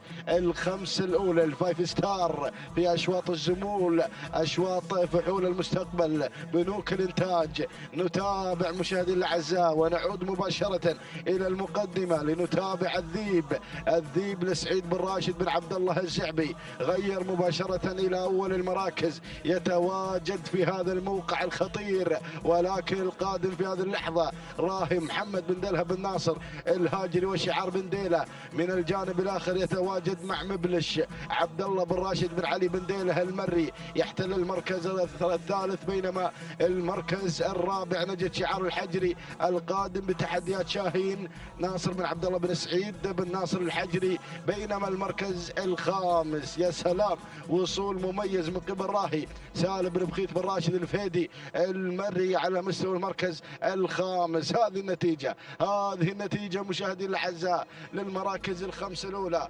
ونعود مباشرة إلى المقدمة لنتابع الأمور والسيطرة مع مبلش. وكذلك مشاهدينا الأعزاء الذيب على البداية، الذيب صاحب إنجازات صاحب عوائد يتواجد على أول المراكز. سعيد بن راشد بن عبد الله الزعبي يتقدم على أول المراكز، ينطلق مع الذيب وخلك ذيب يا الذيب في الأمتار الأخيرة القادمة. ولكن المركز الثاني يصل راهي محمد بن دلهم بن ناصر بن علي الهاجري. والمركز الثالث يتدخل وليف لأول إذاعة له في هذا الشوط محسن بن جابر بن محسن الجربوعي المري. ولكن نتابع أيضا وصول مميز من قبل شاهين ناصر بن عبد الله بن سعيد بن ناصر الحجري على مستوى المركز الرابع وخامس التحديات. أتابع فخر لراشد بن سعيد بن راشد آل سنيد المري على مستوى المركز الخامس. هذه النتيجة مشاهدينا الكرام للأسماء الخمس الأولى للشعارات المتميزة في هذا الكادر، في الكادر الأعلى. نتابع 5 مراكز في مقربة وفي انطلاق مميز. ولكن راهي على البداية، راهي يعود مرة أخرى ووليف يتدخل. وكذلك شاهين بشعار ناصر بن عبد الله بن سعيد بن ناصر الحجري. ولكن وليف يغير في هذه اللحظات إلى أول المراكز مع لائحة 3 كيلومترات. وليف لمحسن بن جابر بن محسن بن الجربوعي المري على أول المراكز. والمركز الثاني شعار بن دلهم. راهي مع انطلاقة راهي محمد بن دلهم بن ناصر بن علي الهاجري على مستوى المركز الثاني وثالث المراكز. أتابع القدوم من الذيب سعيد بن راشد الزعبي يتقدم في المركز الثالث. بينما المركز الرابع من الجانب الآخر شاهين يتواجد أحمد أو ناصر بن عبد الله بن سعيد بن ناصر الحجري على مستوى المركز الرابع. وخامس المراكز مبلش يتواجد بشعار عبد الله بن راشد بن علي بن ديلة المري على مستوى المركز الخامس. هذه النتيجة مشاهدي الأعزاء والمنعطف الأخير والاتجاه المستقيم إلى خط نهاية. نتابع الأمور لا زالت هنا مشاهدي الأعزاء مع راهي على المقدمة بشعار محمد بن دلها بن ناصر بن علي الهاجري على أول المركز الثاني وليف محسن بن جابر بن محسن الجربوع المري، بينما المركز الثالث مبلش، وهنا أيضا الذيب يتدخل مشاهدي الأعزاء وينتزع المركز الأول. هذا هو الذيب شعار الزعبي، سعيد بن راشد بن عبد الله الزعبي وشاهين من الجانب الآخر يتواجد في هذه المعمعة وفي هذا الانطلاق ناصر بن عبد الله بن سعيد بن ناصر الحجري، وخامس التحديات مبلش يتقدم وينطلق بشعار عبد الله بن راشد بن علي بن ديلة المري على مستوى المركز الخامس. هذه المراكز الخمس الأولى نتابع سيل جارف قادم من المراكز الخلفية، ولكن 2 كيلومترات عن خط نهاية وعن ناموس مميز في هذا السباق المحلي الخامس. الأمور مع الذيب مع البداية، الذيب مع الانطلاق الأول لسعيد بن راشد بن عبد الله الزعبي يتواجد على أول المراكز، ولكن القادم راهي محمد بن دلها بن ناصر بن علي الهاجري مع المركز الثاني. المركز الثالث وليف محسن بن جابر بن محسن الجربوع المري يتقدم في المركز الثالث. ورابع التحديات شاهين ناصر بن عبد الله بن سعيد بن ناصر الحجري. هذه المراكز الأربعة الأولى المندفعة إلى نحو الناموس المباعدة عن بقية المراكز، ولكن السيطرة مشاهدي الأعزاء حتى هذه اللحظة مع لائحة الكيلو ونصف الكيلو. نتابع الأمور مشاهدي الأعزاء مع الذيب مع البداية، ولكن وليف في محاولاته الأخيرة مع الانطلاق المميز.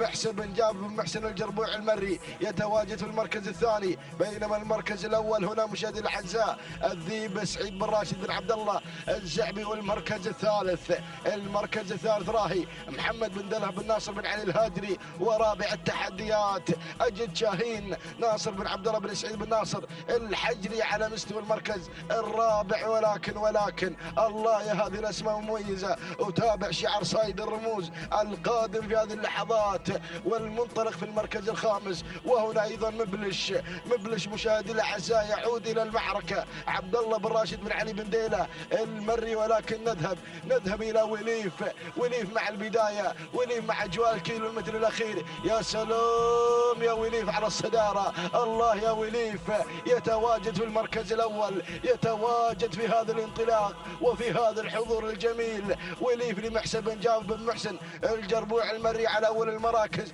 بن عمارة يتواجد على المركز الأول، ولكن عاد الذيب يعود مرة أخرى ليعلن التحدي والإثارة في الأمتار الأخيرة. الذيب سعيد بن راشد بن عبد الله الزعبي، وكذلك يتحرك شاهين لناصر بن عبد الله بن سعيد بن ناصر الحجري. ولكن وليف مع البداية، وليف مع بن عمارة، وهنا الزعبي مع الذيب يا سلام الله يا الذيب سعيد بن راشد بن عبد الله الزعبي على أول المراكز. ولكن شاهين يعلن الخطورة والتهديد في المركز الثاني لناصر بن عبد الله بن سعيد بن ناصر الحجري. ولكن الله يا المعركة الأمتار الأخيرة الحزام الأخضر. ولكن أهالي السلطنة مشاهدي الأعزاء، أهالي بدية ينتزعون هذا الناموس المميز مع انطلاقة شاهين ناصر بن عبد الله بن سعيد بن ناصر الحجري. سلام يا السلطنة، سلام يا بدية، سلام على هذا الانطلاق الجميل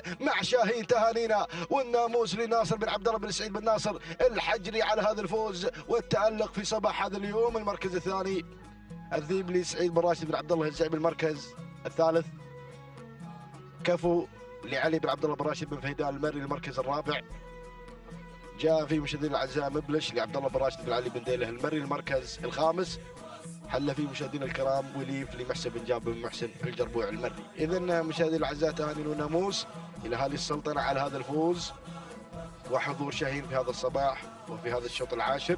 تهانينا والناموس لمالكه ناصر بن عبد الله بن سعيد بن ناصر الحجري.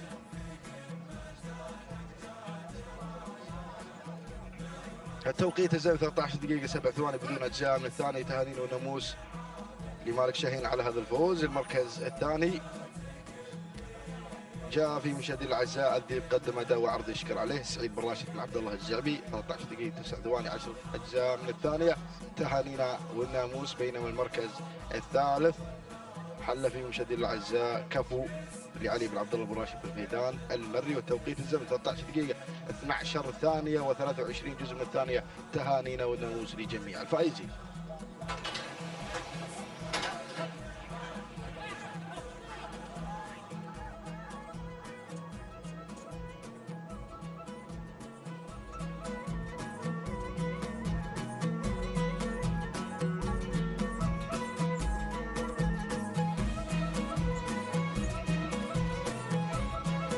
بسم الله الرحمن الرحيم، بسم الله نبدأ وعلى بركة الله نستعين. مشاهدينا الكرام متابعينا في كل مكان، نحييكم في انطلاقة شوطنا 11 من أشواطنا في هذا الصباح المميز والجميل على أرضية ميدان الشحانية لسباقات الهجن ضمن منافسات سباقنا المحلي الخامس. ينطلق شوطنا 11 من أشواطنا في هذا الصباح المميز، وشوط يخص الحيل مسافتنا 8 كيلومترات، واسماء كبيرة تشارك في هذا الشوط. نتمنى التوفيق لكل الشعارات المنطلقة والمندفعة هنا بين جنبات ميدان التحدي ميدان الشحانية. شوف هذه الأعداد الكبيرة اللي نتابعها مع هذه الانطلاقات الصباحية في تحديات الكبار، في تحديات سن الحيل والزمول. ما شاء الله شعارات أبناء القبائل المنطلقة في هذا الأداء الصباح الجميل. نتابع مع حضراتكم مشاهدينا الكرام البداية والمقدمة. أول الأسماء المدشنة لعالم الإذاعة، هذه مياسة في مقدمة الشوط لسعود بن صالح بن حمد القمرة اللي يقدم مياسة في مقدمة الشوط، بينما على المركز الثاني هناك مواري سعود بن ناصر بن كليفيق العتيبي، غيرت مباشرة إلى مقدمة الشوط مواري. المركز الثالث نتابع شعار بن نايف الذي يتقدم ويعلن عن تواجد رعود في المركز الثالث. محمد بن عبد الله بن نايف الهاجري من يقدم شعاره في المركز الثالث، بينما على رابع المراكز شوف الثلاث المراكز اخذنا فارق بينهن وبين بقيه الاسماء في المركز الرابع. او تابع الاسم القادم في هذه اللحظات. شوف التقدم مشاهدينا الاعزاء من قبل مبشره لفيصل بن مشعل بن حسن زيد الشريف، يتقدم في المركز الرابع. وفي خامس المراكز يصل شعار الخيارين الذي يسير بتحديات مع الذهيب. في المركز الخامس منصور بن محمد بن منصور السيف الخيارين يقدم الذهيب في المركز الخامس في هذه اللحظات. لكن خلف الخمس المراكز شوف الاسماء القادمه، شوف الشعارات الواصله بهذا الشوط، شوف التحدي الجميل مع هذه النجوم مع هذه الاسماء اللامعه. ما شاء الله تبارك الرحمن مع الكادر السفلي. تابع تابع تابع هذه الاعداد وهذه الشعارات المندفعه هنا في هذا الصباح الجميل. شوف التحدي ما شاء الله تبارك الرحمن على هذه الأعداد المنطلقة مع تحديات الكبار. نتابعها من خلال قناة الريان الفضائية المتابعة مع حضراتكم هذه الانطلاقات الجميلة. نعود مباشرة على مدى 8 كيلومترات لنتابع أمور الصدارة ومواري في مقدمة الشوط. مواري مشاهدينا الأعزاء في مقدمة الشوط لسعود بن ناصر بن كليفيق العتيبي اللي قدم مواري في مقدمة الشوط مع هذا الاندفاع الجميل. بينما على المركز الثاني غير شعار بن نايفة، بدأ يتقدم في هذه اللحظات مع ثاني المراكز. نتابعه من خلال أيضا تواجد وانطلاقة رعود في المركز الثاني في هذه اللحظات. تعود ملكية رعود لمحمد بن عبد الله بن محمد بن نايف الهاجري اللي يقدم شعاره في المركز الثاني على تحدي هذا الشوط. بينما على ثالث المراكز نتابع مياسة في المركز الثالث سعود بن صالح بن حمد القمرة، وشعار القمرة يتواجد في مسار وتحديات هذا الشوط مع مياسة في المركز الثالث. المركز الرابع رابع المراكز تابع هذا الشعار الجميل يصل مع تحدياته مع تقدم مبشر في هذا الشوط لفيصل بن مشعل بن حسن زيد الشريف، والشعار يتقدم على المركز الرابع من خلال تواجد ومشاركة مبشرة. المركز الخامس شعار صيد الرموز مع الذهيبة في المركز الخامس مع هذا التحدي منصور بن محمد بن منصور آل سيف الخيارين والذهيبة اللي في خامس المراكز. هذه النتيجة مشاهدينا الأعزاء متابعينا الكرام، ولا زلنا في أول أمتارنا على هذا التحدي مع 8 كيلومترات. نتابع معكم هذه النتيجة المبدئية للخمسة المراكز المتقدمة في ثاني ندى على مسار وتحدي هذا الشوط، شوطنا ما قبل شوط الختام في تحديات صباحية جميلة على أرضية ميدان التحدي. 8 كيلومترات هي المسافة الماراثونية مع هذا السن، بينما هناك مع الكيلومتر الأخير سنتابع مع حضراتكم منافسات كبيرة من كل الشعارات لم يحن موعد دخولها إلى عالم الإذاعة. نعود مباشرة إلى مقدمة الشوط مع شعار العتيبي. مواري تحضر في هذا الصباح متقدمة في هذا الأداء الجميل حتى هذه اللحظات، تتقدم بشعار سعود بن ناصر بن كليفيق العتيبي من يقدم مواري حتى هذه اللحظات، متزعمة هذه المسيرة، متقدمة على الجميع في مقدمة الشوط، لكن بالنايفة يلاحق مواري وينازعها على مركز الصدارة من خلال مشاركة رعود في المركز الثاني. محمد بن عبد الله بن نايفة الهاجري يتقدم على المركز الثاني من خلال تواجد رعود في ثاني المراكز. وعلى المركز الثالث شعار القمرة مع مياسة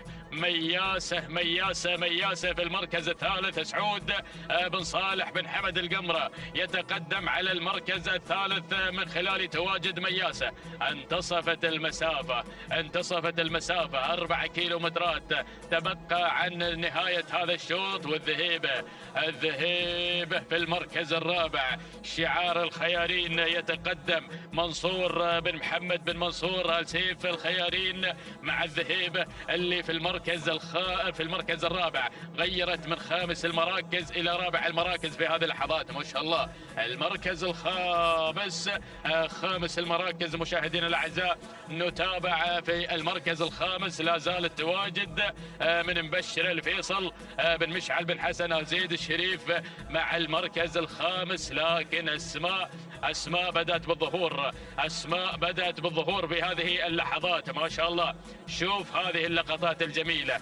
وصلت الذيبة مع شعار هجن السيلية، وصلت بطلة في هذا الشوط تتقدم رويدا في هذا الأداء الجميل. وخلف أيضا الخمسة المراكز.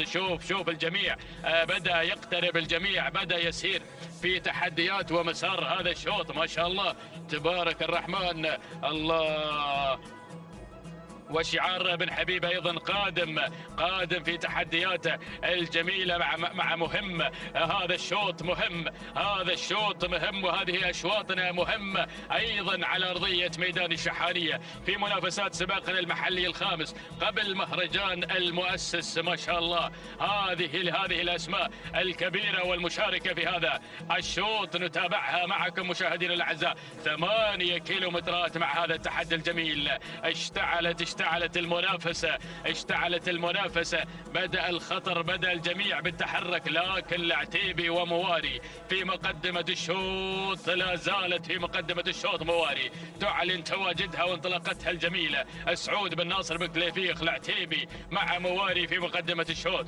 بن نايفة ورعود في المركز الثاني. محمد بن عبد الله بن محمد بن نايف الهاجري يتقدم على ثاني المراكز بمحاذاة مواري. يطمع بناموس هذا الشوط من خلال تقدم رعود في المركز الثاني في تحدياتها الجميلة. نتابعها من خلال هذا الأداء. وشعار بن نايفة في المركز الثاني. ثالث المراكز. يا سلام يا الذهيبة خطيرة في هذا الشوط. منصور بن محمد بن منصور آل سيف الخيارين شعار صيد الرموز يتقدم ويتابع الموقف هناك مع الذهيبة اللي بدأت مشاهدينا الأعزاء في وسرعتها الجميلة بدأت تتحرك مستهدفة مقدمة الشوط. المركز الرابع، رابع المراكز، مبشرة لفيصل بن مشعل بن حسن آل زيد الشريف يتقدم في المركز الرابع مع تواجد مبشرة مشاهدينا الأعزاء. وفي المركز الخامس، خامس المراكز، المركز الخامس مهمة يا بن حبيبة، ملحان بن راشد بن حبيبة المري بدأ يتقدم مع مهمة في هذا الشوط، ولكن شعار العطية أيضا هو الآخر يبغي نصيبه في هذا التحدي الجميل. بدأ يسير في تحركات ممتازة من خلال مشاركة وتحديات الضعاين، وصلت لخليفة بن عبد الله العطية. وأسماء قادمة بدأت بالوصول. شوف الاسم الواصل في هذه اللحظة، وصلت الدوحة، محمد بن طالب بن عقيل وصل مع الدوحة. الله، لكن ثنائية مقدمة الشوط، ثنائية جميلة نتابعها ما بين الذهيبة ومواري في مقدمة الشوط. يا سلام على هذا الأداء الجميل والمتميز. لكن شعار صيد الرموز اقتحم الصدارة، وصل مع القمة في تقدم الذهيبة. منصور بن محمد بن منصور آل سيف الخيارين يقدم تحديات الذهيبة، يبغى سلامات لأهالي العوين. 1500 متر عن خط النهاية يا مضمرين.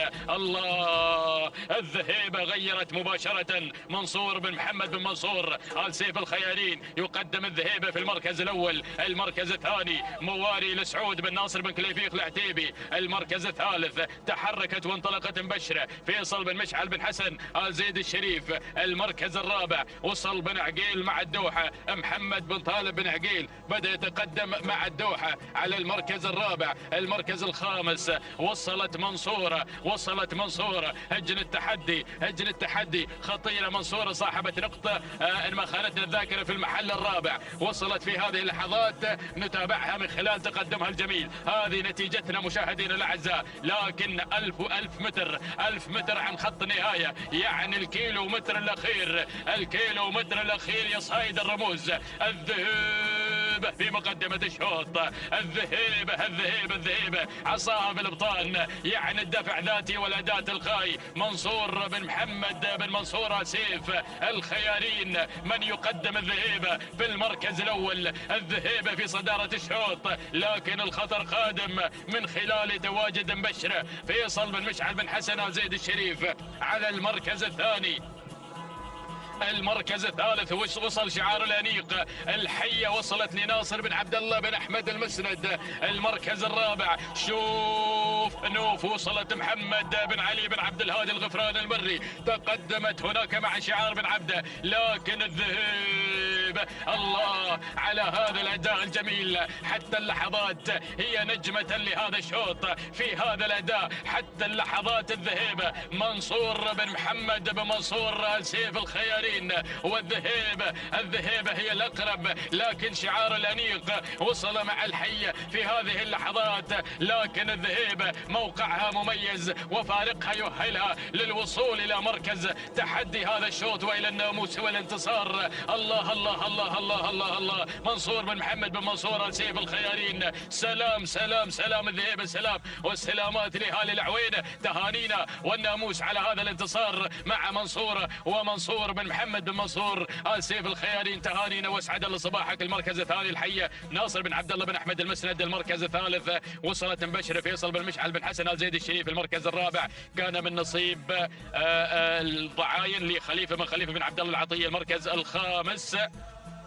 المركز الخامس من وصلت مشاهدينا الاعزاء نوف لمحمد بن علي بن عبد الهادي الغفراني المري. هذه النتيجة عودة معكم مشاهدينا الأعزاء مع ملخص شوطنا الماضي. هذه لحظة قدوم الذهيبة، نتابعها مع هذه اللقطة الجميلة في اللقطات البطيئة، لحظة وصولها مع الأمتار النهائية لتعلن ناموس هذا الشوط وانتصارها في هذا التحدي الجميل. 12 دقيقة 56 ثانية 17 جزء من الثانية هو التوقيت الذهبي مع الذهيبة.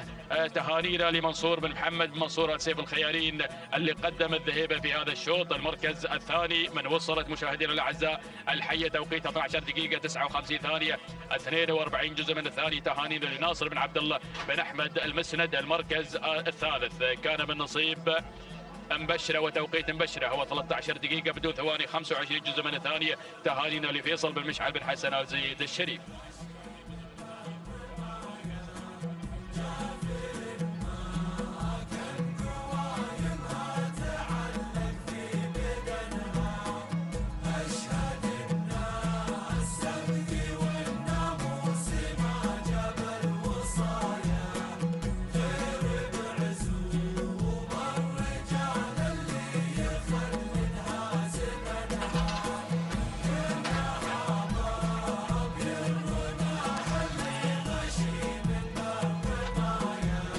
التواصل مستمر مشاهدينا متابعينا الكرام، وانطلاقاتنا مستمرة من أرضية ميدان التحدي، ميدان الشحانية لسباقات الهجن العربية الأصيلة. ينطلق شوط الختام، ختام هذه الفترة الصباحية المميزة، شوطنا الثاني عشر الخاص أيضا بسن الحيل. ينطلق هذا الشوط مشاهدينا الكرام متابعين الأفاضل، حامل لنا هذه الأعداد وهذه الأسماء وهذه الشعارات الكبيرة الحاضرة في هذا الانطلاق المميز والجميل. نسير مباشرة مع هذه الأسماء وهذه الشعارات المنطلقة في هذا الانطلاق المميز والجميل ومسار شوط الختام، ختام هذه الفترة الصباحية المميزة، مباشرة مع بداية هذا الشوط مع المركز الأول مشكورة ومنصور بن عبد الله بن علي بن عبد الله العطية، من يقدم لنا شعاره وتحدياته الجميلة مع المركز الأول وصدارة هذا الشوط، ولكن ينخطف في هذه اللحظات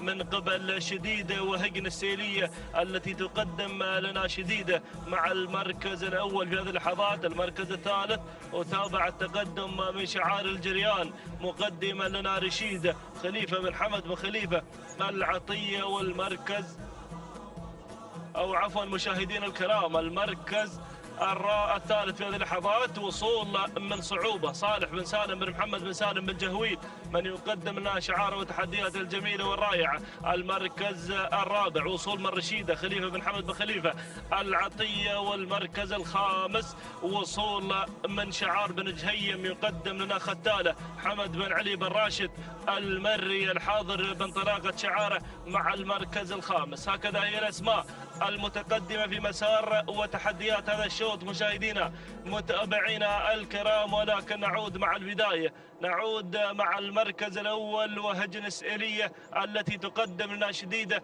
بتحدياتها الجميلة والرائعة. هناك مع البداية مع المركز الأول وصدارة هذا الشوط، بينما المركز الثاني تتقدم مع ذلك تحديات صعوبة بشعار بن جهويل يقدم لنا صعوبة صالح بن سالم بن محمد بن سالم بن جهويل مع المركز الثاني، بينما المركز الثالث رشيدة بشعار الجريان خليفة بن حمد بن خليفة العطية، من يقدم لنا رشيدة بتحدياتها الجميلة والرائعة مع المركز الثالث. المركز الرابع يتقدم هنا مشاهدينا الكرام شعار ختالة من خلال تواجد أيضا ختالة مع المركز الرابع حمد بن علي بن راشد المري، من يقدم لنا ختالة. بينما المركز الخامس وصول وقدوم في هذه اللحظات من مشكورة منصور بن عبد الله بن علي بن عبد الله العطية، من يقدم لنا منصورة مع المركز الخامس. هكذا هي الأسماء المتقدمة في هذا الانطلاق الرائع والجميل الحاضرة في دائرة النداء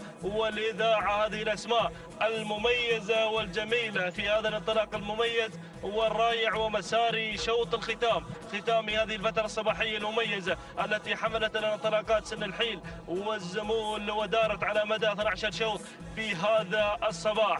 مشاهدينا الكرام نعود مع البداية، نعود مع المركز الأول وصدارة هذا الشوط شديدة بتحدياتها الجميلة والرائعة. هناك مع المركز الأول مع صدارة هذا الشوط هجن السيلية تقدم لنا شديدة بأدائها المميز والجميل مع المركز الأول وصدارة هذا الشوط، بينما المركز الثاني وتابع التقدم في هذه اللحظات من شعار بن جهيم يقدم لنا ختالة بتحدياتها الجميلة والرائعة مع المركز الثاني في هذا الانطلاق المميز والجميل. هنا حمد بن علي بن راشد المري من يقدم لنا ختالة مع المركز الثاني، بينما تابع رشيدة خليفة بن حمد بن خليفة العطية المركز الثالث وصول وتقدم في هذه اللحظات مشاهدينا الكرام في هذا الانطلاق المميز والجميل هنا تأتينا في هذا المسار عجائب شنار بن محمد بن طامي الهاجري، من يقدم لنا أيضا انطلاقة عجائب مع المركز الرابع في هذا الانطلاق المميز والجميل، والمركز الخامس وصول من شعار العطية مع مشكورة منصور بن عبد الله بن علي بن عبد الله العطية.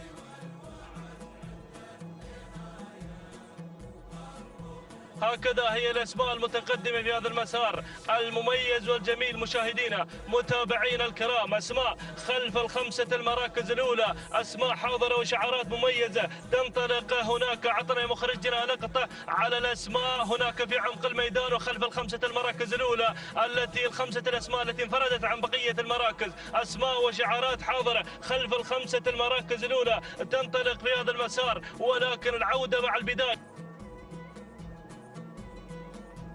نعود مع المركز الأول وصدارة هذا الشوط شديدة مع المركز الأول وهجن السيلية تقدم لنا شديدة بتحدياتها الجميلة والرائعة مع المركز الأول، بينما شعار بن جهيم أهالي دولة الكويت الشقيقة يتقدمون مع المركز الثاني من خلال تواجد ختالة. هنا شعار بن جهيم يقدم لنا ختالة حمد بن علي بن راشد المري، حاضر هذا الشعار بأمال وطموحات لانتزاع نقطة هذا الشوط وارسال السلامات الى اهالي دوله الكويت وخصيصا اهالي ميدان كبد هناك في ايضا دوله الكويت الشقيقه. بينما نتابع ايضا ضيفه قادمه من دوله الكويت ايضا بشعار الهاجري يقدم لنا تحدياته الجميله مع عجائب شنار بن محمد بن طامي الهاجري حاضر مع المركز الرابع. ولكن المركز الثالث رشيده خليفه بن حمد بن خليفه العطيه شعار الجريان والمغامر سعيد بن بطي الزعبي، من يتابع ايضا رشيده بتحدياتها الجميله والرائعه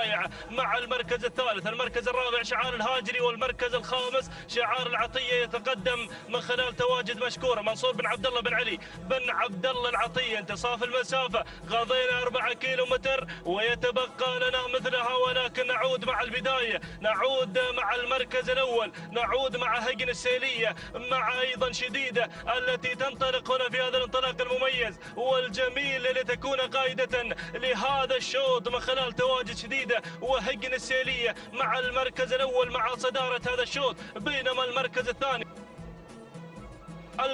الثاني يتقدم شعار بن جهيم مع ثاني التحديات من خلال تواجد ختالة مع المركز الثاني في هذا المسار حمد بن علي بن راشد المري. والمركز الرابع أو الثالث هنا وصول رشيدة خليفة بن حمد بن خليفة العطية مع المركز الثالث. والمركز الرابع وصول من شعار الهاجري الذي يقدم لنا عجائب شنار بن محمد بن طامي الهاجري مع المركز الرابع. والمركز الخامس وجود وتقدم مشكورة منصور بن عبد الله بن علي بن عبد الله العطية التي تتقدم مع المركز الرابع في هذا المسار والمركز الخامس. هي الأسماء المتقدمة مشاهدينا متابعينا الكرام. ولكن صعوبة أيضا حاضرة في هذا الانطلاق المميز مع صالح بن سالم بن محمد بن سالم بن جهويل، من يتابع لنا صعوبة في هذا الانطلاق والمسار الرائع والجميل. ولكن عودة مع البداية، عودة مع شديدة وبتحدياتها الجميلة والرائعة مع المركز الأول. هجن السيلية تقدم لنا شديدة مع البداية مع المركز الأول في هذا الانطلاق المميز والجميل. يا سلام يا شديدة أيضا قائدة لهذا الشوط في هذه اللحظات. بينما أتابع المركز الثاني تتقدم ختالة حمد بن علي بن راشد المري مع المركز الثاني. والمركز الثالث رشيدة بشعار العطية تتقدم مع ثالث التحديات خليفة بن حمد بن خليفة العطية مع المركز الثالث.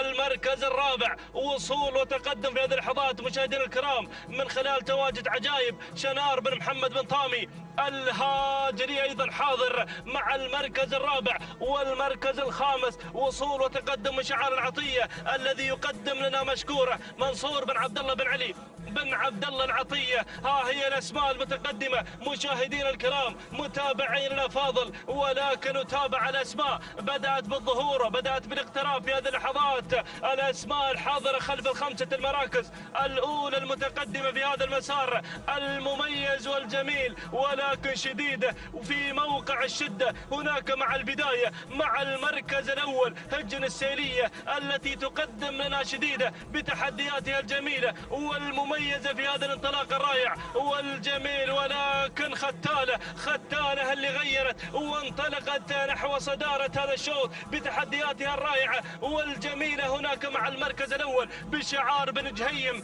الذي يقدم لنا ختالة في هذا المسار. يلا يا بن جهيم، أهالي دولة الكويت يطالبونك بسلام من أرضية ميدان الشحانية. الله، البداية ختالة مع المركز الأول، بينما أتابع رشيدة من تتقدم مع ثاني التحديات، خليفة بن حمد بن خليفة العطية من تتقدم مع ثاني التحديات، والمغامر سعيد بن بطي الزعبي من يتابع ويراقب لنا رشيدة في هذا المسار المميز والجميل. بينما أتابع المركز الثالث صعوبة من تتقدم مع المركز الثالث بشعار أيضا بالجهوين، حاضر بانطلاقة هذا الشعار المميز صالح بن سالم بن محمد بن سالم بن جهوين، وأيضا الهاجري يصل بتحدياته الجميلة من خلال تواجد عجائب شنار بن محمد بن طامي الهاجري والعطية مع مشكورة منصور بن عبد الله بن علي بن عبد الله العطية مع المركز الرابع يقدم لنا مشكورة بتحدياتها الجميلة والرائعة. بينما أتابع وصول وتقدم من التماس منصور بن محمد بن منصور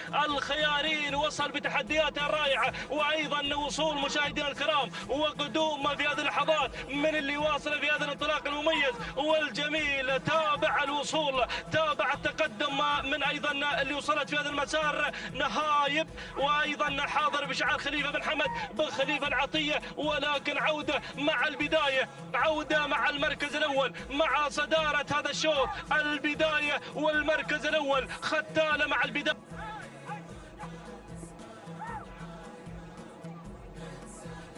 المركز الأول وصدارة هذا الشوط ختالة بشعار بن جهيم يقدم لنا ختالة بتحدياتها المميزة والجميلة. بينما رشيدة مع ثاني التحديات في هذا الانطلاق المميز خليفة بن حمد بن خليفة العطية شعار الجريان يقدم لنا ختالة مع ثاني التحديات. والمركز الثالث اللي واصل في هذا المسار مشكورة عبد الله بن علي بن عبد الله العطية مع المركز الثالث، ولكن العودة مع البداية، العودة مع المركز الأول وأجواء الكيلومتر الأخير يا بن جهيم. روح مع البداية مع المركز الأول إلى حد هذه اللحظات. الشوط مع ختالة إن لم يكن أيضا كلام آخر لرشيدة مع ثاني التحديات، وأيضا مشكورة الحاضرة مع المركز الثالث، ولكن ختالة مع المركز الأول. ختالة بن جهيم يقدم لنا ختالة بتحدياتها الجميلة والرائعة والمميزة في هذا الانطلاق والمسار الرائع. لكن دير بالك من